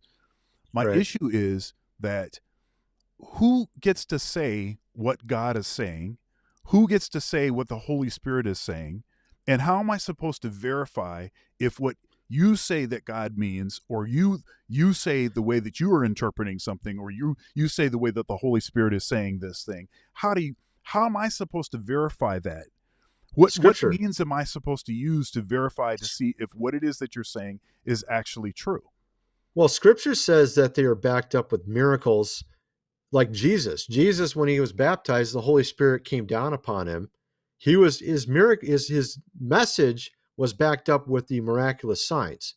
No, I'm so I talking think about one aspect is miraculous signs, another aspect is Scripture that backs up your message. You have in the medieval church lots of Orthodox doing miracles. Do Orthodox priests today do miracles like they did in the medieval times? Because you have a lot of crazy stories of people hovering off the ground. You got people shooting lightning out of their hands. You got people healing people. You got people converting literal Nephilim into humans from all these crazy stories of Orthodox in the medieval times. But do you have it today? Yeah, but here's the problem with too heavily relying on miracles, because the devil can do miracles. No, he can fake miracles. Okay, so same difference. We saw that in the case of Moses versus the Egyptian Pharaoh. So what I mean by miracles is, of course, I don't deem anything that the devil does as being worth anything. That's not what I mean. What I mean is he can convince people that he did something, or that it's a miracle. That's what I'm saying. Well, you had that in the New Testament. You had it in Acts. You had right. And so Simon Magus. Right. But in the end, Simon Magus was shut up. Matter of fact, they sent a dog to him to rebuke him. In one of the I can't remember what epistle it was, but one of the apocryphal texts, I think it was Saint Peter sent a dog to rebuke Simon Magus. So there's a ton of miracles people don't even know about that happened, and they don't know any of these stories. Even I don't know about the Orthodox if they know these stories, but I definitely know the Protestants don't, and I know the Catholics don't know them either. So yeah. I don't know about the Orthodox if they know these stories either, but there's a lot of crazy miracles they did. Yeah. I'm not disputing the value of miracles or any of that. I'm saying that you can't just rely on that.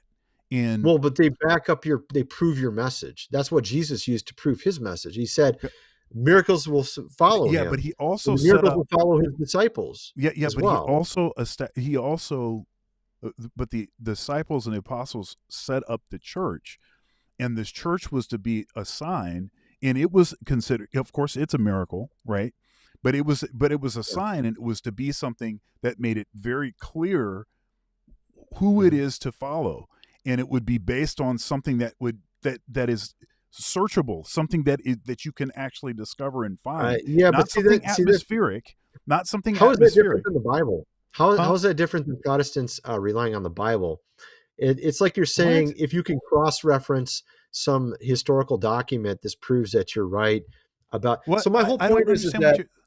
No, that's not what I'm saying. No. Okay. So the question here is, and I asked you this before, or I said this before. The Bible came out of the church. The church did not come out of the Bible. So one of the issues with what you just said, is I don't think the church. I don't think that's really right either, because it Scripture is true. came from God, not the church. Oh my goodness! God created. Who decided which books were going to be in there? That's who the inspired. Point. No. Who inspired the writings? All the things written are inspired by God. Who decided? Who decided which books were in there? I would assume God inspired men. because those men were inspired by God to choose it. Not so these men didn't choose it. I'm saying that the God church was the influenced them. institution that he used to do those things that you just said. Who is he? God. So God is the one who decided I'm not saying, what look, was Tony, you know I think that God is the center of this whole thing. So you But don't the even have point to say is that. yeah, but see, you're saying though that the church decides what's what. And I'm saying if the church is off track, they don't decide shit. So if God's influencing the church to do things, yeah, you're right. But if God's not involved, then no, you're wrong. Okay, That's my point. But there are certain things that are historical facts. Okay, so you can speculate about whatever you want to speculate about and use hypotheticals if you want. I'm talking about the Bible and where the Bible came from. What institution gave us the Bible? What institution was used to decide what books were going to be in the Bible? Well, in the New Testament, it was the early church, right? So if that institution, so what I'm saying is, if that institution, and their conception of things was what actually produced the Bible, then it seems to me that we should want to know what they thought about about things. Right. And, that's why I read the historical early church, and this is where I got my ideas from. I think that, yeah. So I understand and what I'm saying, and of course, that's where I got my ideas from. And so when I talk about apostolic succession, that's but there's where a that lot came of from. range. But there's a lot of difference in how, like, say, certain post-Nicene guys thought about stuff versus anti-Nicene or Nicene. They had very vast different way of looking at things sometimes. And the way I look at it, there's is things that are the essential things, and there's things that are secondary and are not. The way I look at it, like the disciples. If you're a disciple of the disciple, you know what I mean, like Justin Martyr or some of these guys, I think they might know a little bit more than some guy like 500 years later or 1,000 years later. You know what I mean? Yeah, of course. But the whole idea of the succession is to still have a connection to those earlier ones, to still have connection to Polycarp. Right. Well, see, Luther was so there were certain people in the Protestant movement that were priests. And of course, then they say they were denounced. But then again, what happened with the Catholic and the Orthodox? They denounced each other. They called each other anathema. So they were both. So technically, the church anathemized itself, because one side, the Orthodox, anathemized the Catholic anathemized the Orthodox. You both are anathemized. There is no church left. I mean, if you go with this logic, when you got but that's your logic. When you got a priest, but you got a priest. No. So look, if you're saying apostolic succession, then you have a certain definition to it. My point is that you can find priests that were in the Protestant church that came from the Catholic church that were protesting. That's why they're called Protestants. And that's why they set up their church. But they might have got anathemized by the Catholic church, but that's no different than the Orthodox anathemizing the Catholic and the Catholic anathemizing the Orthodox. So either way, you still got the same thing going on. It's the same thing. It's not the same, Tony. Yeah, I think it is. I know you know the difference. It's like this. I'm not sure why. I'm not sure why we went this far down this trail. Right. But obviously, and you even said this. You said this multiple times. Now you're saying something different. But well, I'm saying it depends how you define there were what was it? The 5 patriarchates, and one in particular, the Roman Patriarchate, started doing all kinds of wild and crazy stuff, and then they initially attempted to excommunicate the Roman 5 bishops or whatever. And so then it's like, well, we can't have that. And obviously this shows that we're done. But this was something that was happening over centuries. It was developing over centuries. I think the best structure is the Orthodox Church. It doesn't make the Catholic Church doesn't make any sense. And the Protestant is a product of the Catholic. But it doesn't mean that I don't think these people can be Christians. I don't think that it means that they are not the church in how you're defining it. I do think that the Orthodox has a better structure, and they are the ones in the right in this aspect. I'm just saying, unless you subscribe to the Protestant conception of the church, the invisible church basically is made up of all of the people that are the true believers. Out of all of it doesn't matter where you came from, doesn't matter what kind of church you're in. If you're a true believer, then you're part of the you're part of the true church, as it were. As Well, it's a opposed little to simplistic. It's pretty simplistic. Yeah. as opposed to the early church conception, which is that the church is visible and one.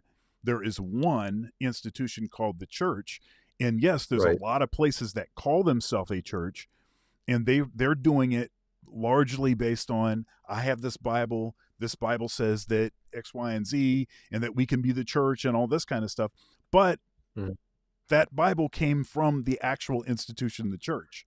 I know And your so, argument. I mean, it's a little bit of a complex. I mean, I didn't anticipate us debating this anyways, and I haven't really looked into this in like probably 5-10 years. So it's like cobwebs for me. But my whole point is that I feel like I do agree that the Orthodox has a better structure and it makes more sense logically. I think the Catholic doesn't make sense. I think the Protestant doesn't technically make sense either. But at the same time, that doesn't mean there aren't Christians, that they're not believers or something just because they're not under the Orthodox umbrella is what I'm saying. That's kind of how I look at it. so I think of the Orthodox Church as being the safe way. If you Well, want to yeah, make I understand what sure, you're saying. if you want to make Well, sure so, it's a obviously. historically verifiable connection. I mean, when I don't say Jesus that to preached, say I don't say that right, to say that I'm saying other people are not Christians. I'm not right, saying that, because as I said before, we as Orthodox will say this is what the church is. We're very clear on what the church is. I'm not going to say what the church is not. So, yeah, I and understand. God can do whatever he wants to do, but this is an institution. It was intended to be a safe, clear path. And what we've done is we've made it such, Protestantism, Christendom has made it such a muddy, the water's so muddied that if people actually they want to actually find God, it's made so difficult because of 60,000 Protestant denominations Right, and it's a messed up thing. all these different versions of things. And as opposed to one thing that's called the church, everybody knows what that thing is. Nobody's trying to, rent out a storefront and then, hey, the Holy Spirit told me to start this church.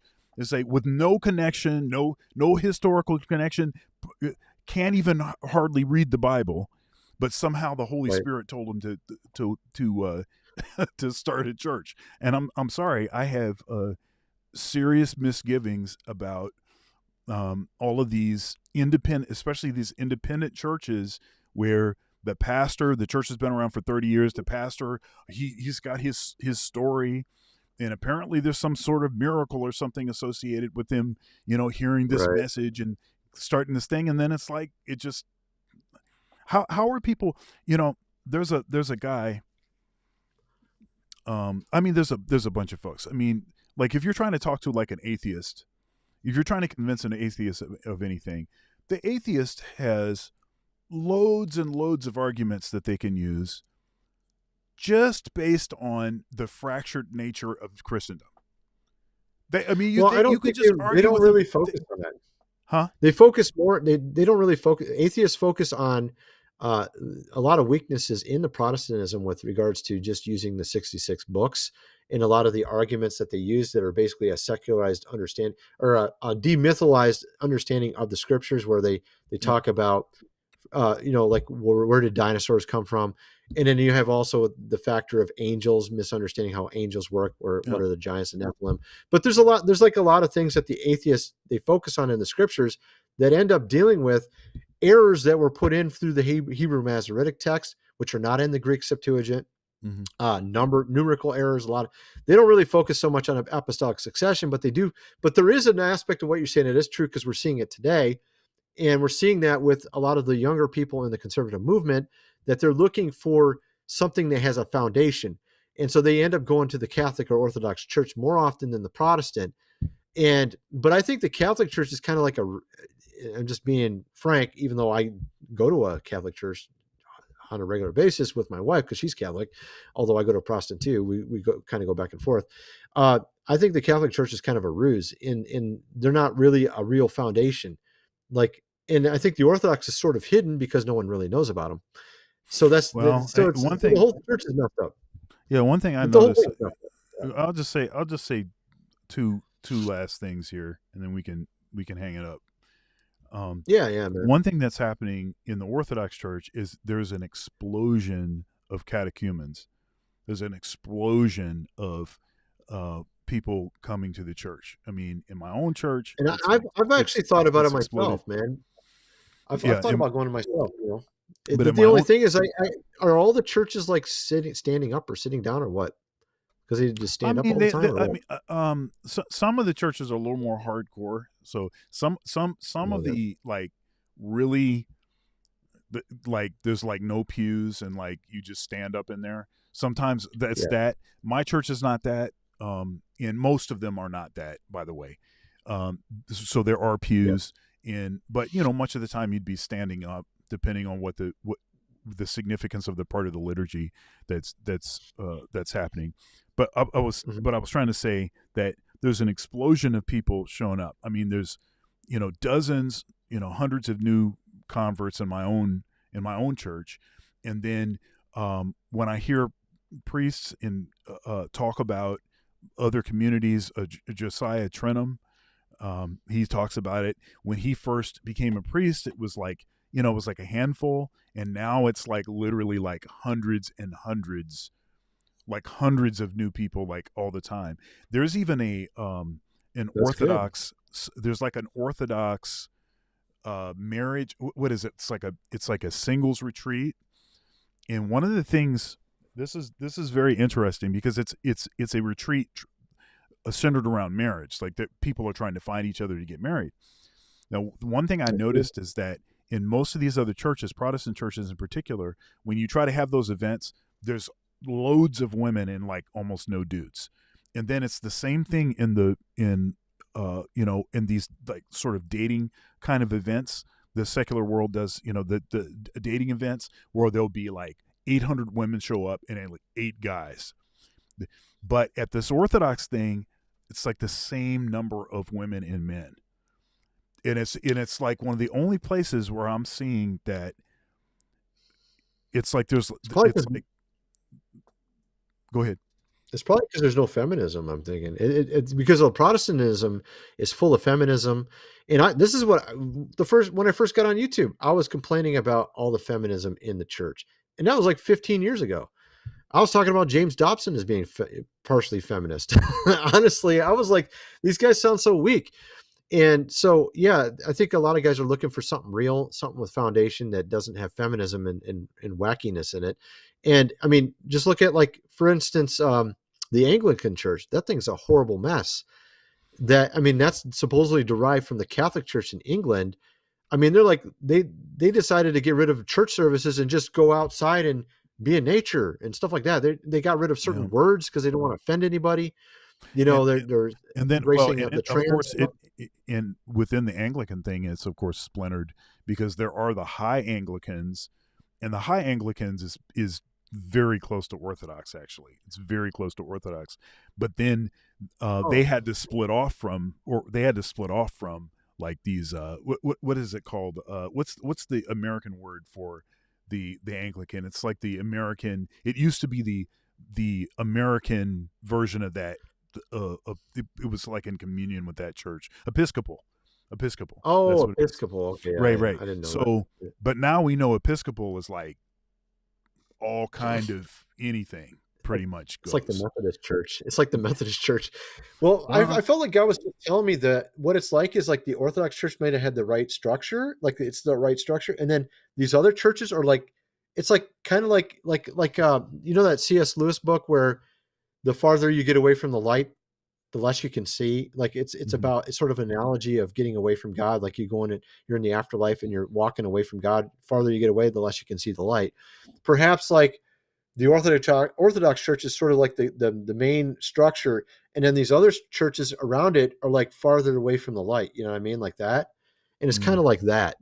I feel like God's telling me it's kind of like that, but because I mean, the structure is really important, and I think another aspect though is, because I've seen in the Orthodox Church, when you look at some of these early church fathers and some of the miraculous stuff that was going on, and you don't see it as much today. I think there's an issue when you don't see as many miracles, and I'm not talking about charismatic miracles.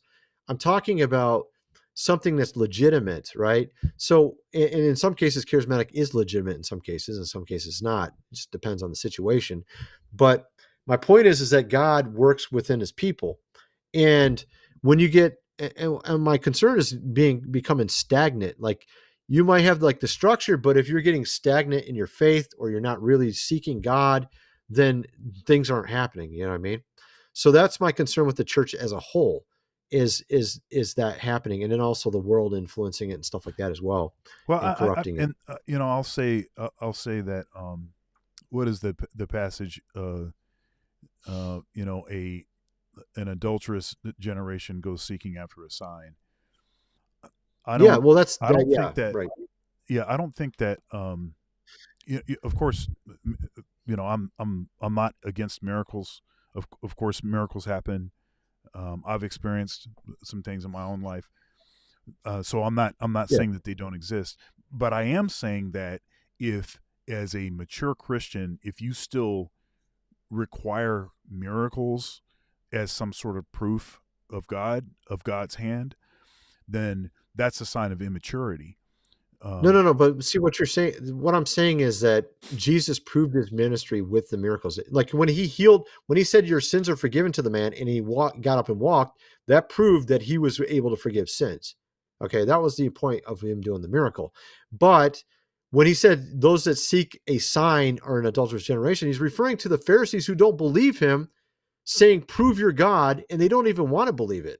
Even if He does prove it, they're still not going to believe it because they don't accept Him.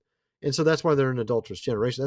There's a difference. Yeah, but I think I also think though that there are certain miracles that were necessary to lay the foundation. So, right, like for exactly. instance, for instance, obviously Jesus rising from the dead. That's obviously that's essential. If that doesn't happen, then it there's nothing to build on top of it, right? Right. Whereas there are certain things that have been well established, and so I'm not surprised that today you don't necessarily see as many miracles. I'd like to see more than we tend to see now, but I don't know that you need as many miracles because of how established because you can look at so like there's I listen to this thing called the Saints of the Day, and basically what it does is it details I don't know, anywhere from 1 to 5 or 6 saints that have been canonized over the history, and it gives like a brief history, and it talks about a lot of them were martyred, a lot of them were worked miracles, their their body didn't decay, like and like in Mount Athos, I think they have the skull of one of the saints there that still does miracles. Like you touch it, and so all of that stuff is still a thing. It's just not stuff that gets talked about probably as much. And I think a lot of people are just skeptical, frankly. Well, I think we're in a unique time. We're in a unique time. I think we're in the end.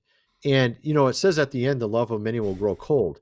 I think the reason why you see less miracles is because the church is in such a weird position, and the world is in such a weird position. The world is gone downhill so much. And I think it's because we were in the age of Horus, or 500-year Ona of evil under the devil.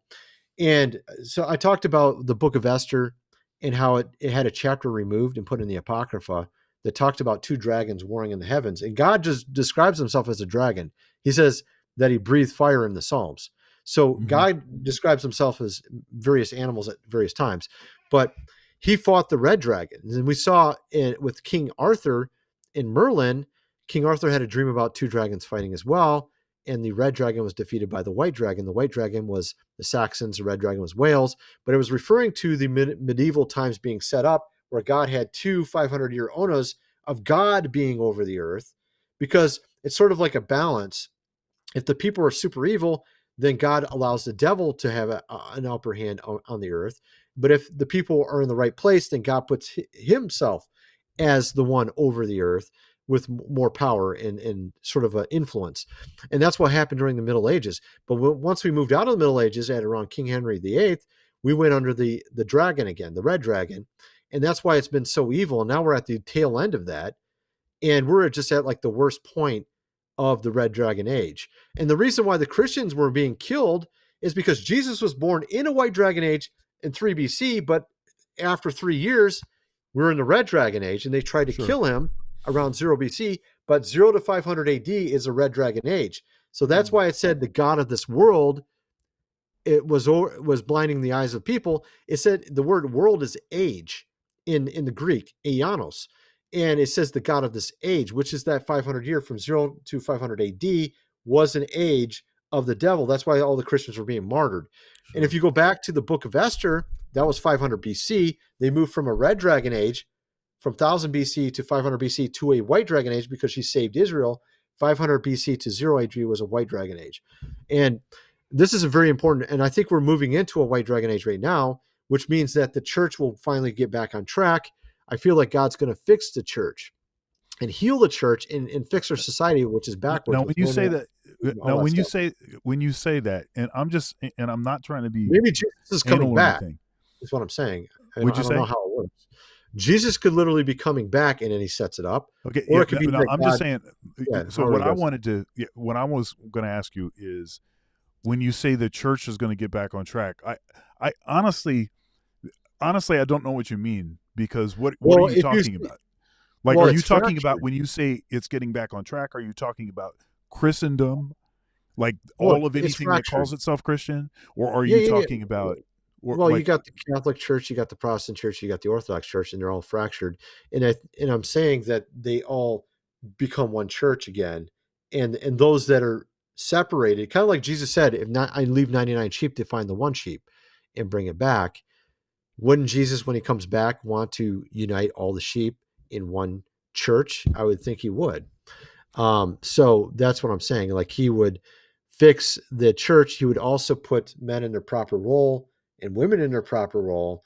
And then the family structure would be set forth again, I think, as well, is what I'm saying. So he would put everything back on track, which sounds very difficult with how the world is currently, but we're 500 years into the devil's age. So, I mean, it's not really surprising how bad it is, but that's kind of my theory. But yeah, well, we'll see what happens. Like I said, I've said the same thing. Like, I said, you seem to be a little more optimistic than I am.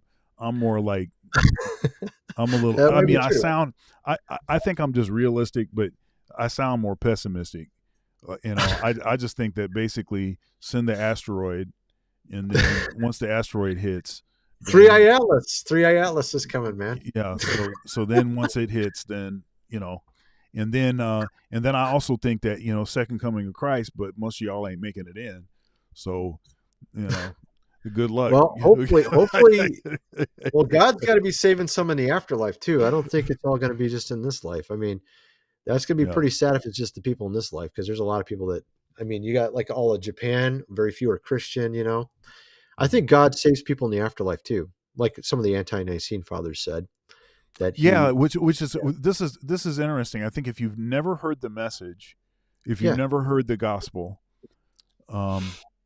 if you've never, and then I think that has to be a very specific hearing of it, and the context has to be the right context, because, so if you, goodness, so with the fractured nature of Christendom, that's an issue with, like, basically no churches in Japan. That's going to be an issue. So how are you going to ever actually hear? And then if you hear it, but it's like watered down, it's some bogus version of something, then is that going to count? So of course God doesn't hold you accountable for something that, you don't know. So there's that.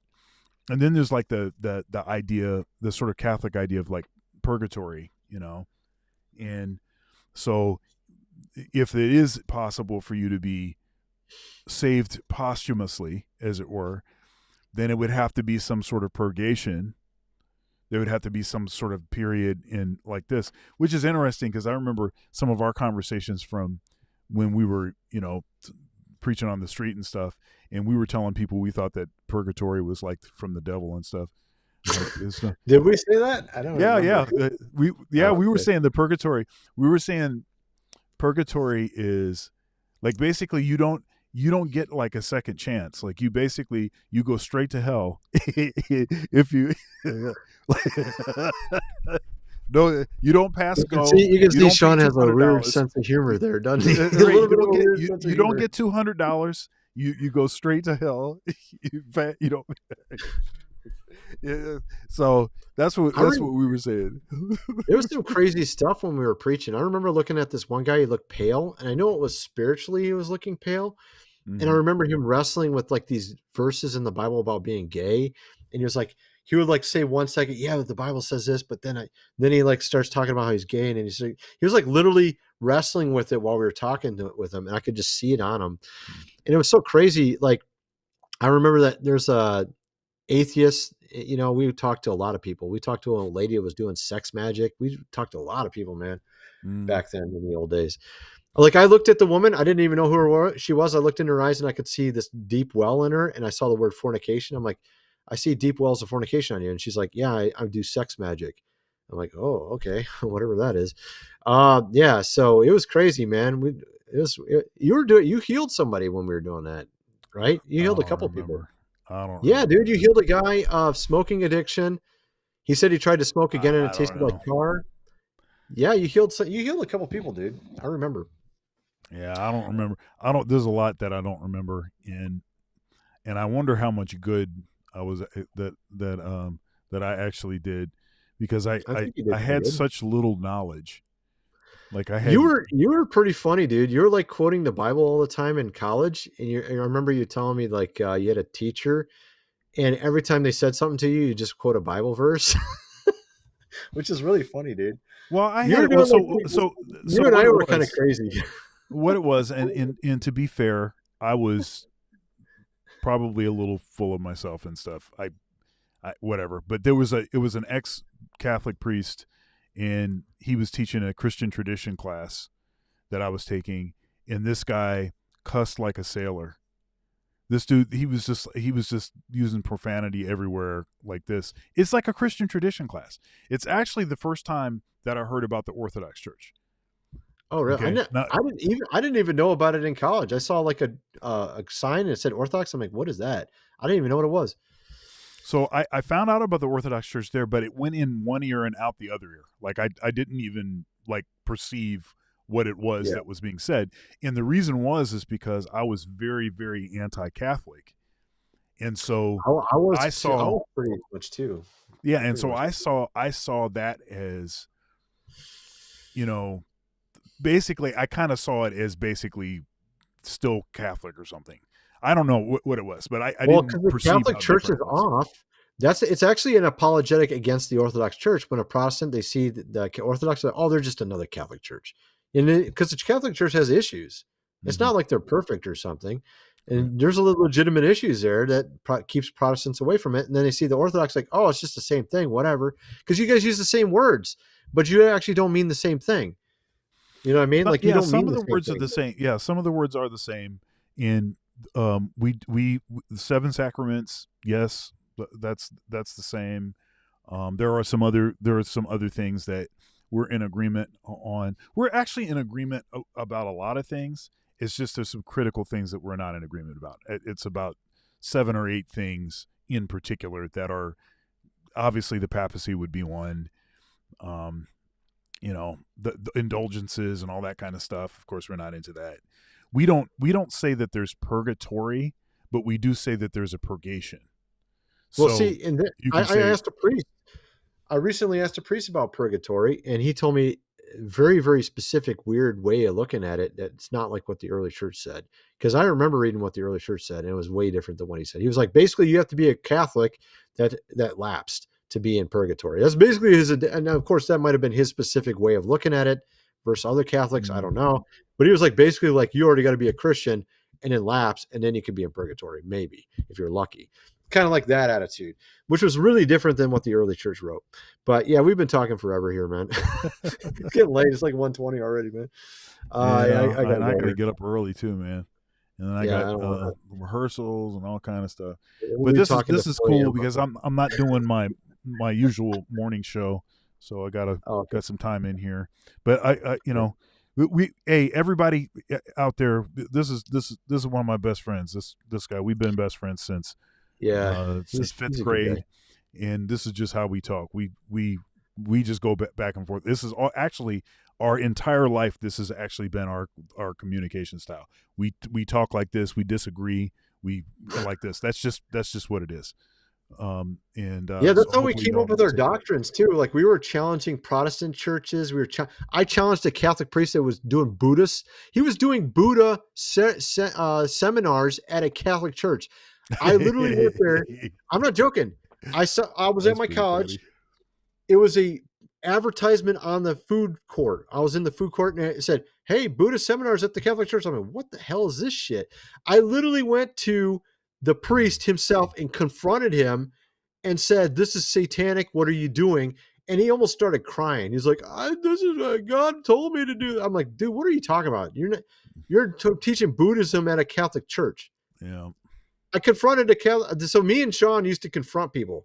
We were like kind of crazy like that. Me and Paul, I don't think you were there for this, but me and Paul, we went to, we went to the Catholic Church in Eaton Rapids. We met with him. We set up a meeting and we met with him, and literally we met with him because we were going to convert him. We were basically correcting him. We were going to correct him. We started telling him how wrong we thought, that he was, and the Catholic Church was wrong. And it was funny because I can still kind of see this sort of grin and like him shaking his head, like, these guys probably just got done saying the sinner's prayer. Now they're over here trying to tell me that I'm not, and it's freaking hilarious, man. I think back on that. And he was, bless his heart, he was still kind. He should have, honestly, he really should have just, like, as soon as he heard us start talking, he should have been like physically trying to get us the crap out of his office. Well, he's a nice guy. He's a nice guy. He's but not he was like a nice guy, and he'd Ruth. like let us He's say not like some Pastor Ruth stupid there. stuff to him. Like we didn't know any, he's went to seminary. He's been studying his whole life. He knows history, at least the history of the Catholic Church, very well, right? Yeah. And so then we're saying stuff like we know something better than he does about the Catholic Church. It's so ridiculous. Well, you and I are very unique because we would challenge people. We didn't try. Like I just challenge anybody. Like I didn't. You say you're something, I just like prove it to me. Prove that you're something, and then I would challenge them. So, but that's what it took for you and I to argue with people and go out and talk to people. But you and I were nice. We were actually nice to people because they would tell us that we were like the nice preachers on the street because the other ones were like mean. Like we wouldn't tell people they're going to hell or anything. We were just very nice, trying to talk to them. I don't know. Maybe we should have been telling them they're going to hell. No, that stuff just pushes people away. Those people were like really, I mean, they did a terrible job. A lot of those street preachers, a lot of them are just retards, They're like, "You're burning in hell." And they're like, make jokes about you. Like, you think you're going to convert somebody mocking them? Are you serious, bro? You're going to mock people to heaven? Like, I'm going to mock you to heaven, dude. I think I'm some gonna mock people, you to heaven. yeah, I think some people take like John the Baptist, the voice crying in the wilderness, repent, or the kingdom of heaven is at hand. And, what was it? He was wearing like an animal skin and he was eating locust and honey. Yeah. And that, he wasn't bathing. So he's this dude that's funky. They didn't know how to brush their teeth back then. That's like an average guy that's single, man. Sounds like an average single guy right there. Oh, there you go. That's Osmongold. Have you ever watched Osmongold? See, there it is. Have you ever seen Osmongold? That dude, he had a pan of brownies in his oven for a year. He never took them out. He said he's going to stop taking baths too. That was one of his recent things. He stopped using deodorant, and he's like one of the top streamers on YouTube, which is insane. But yeah. All right, folks. Yeah. All right, folks. We will see you later. Make it a great one. Have a great weekend. Got the spinning circle right here, so I'm got to waste some time right now waiting for it's this. 124. Okay, there it is. Now I can hit the end saying, Right. I'll see y'all later. Peace.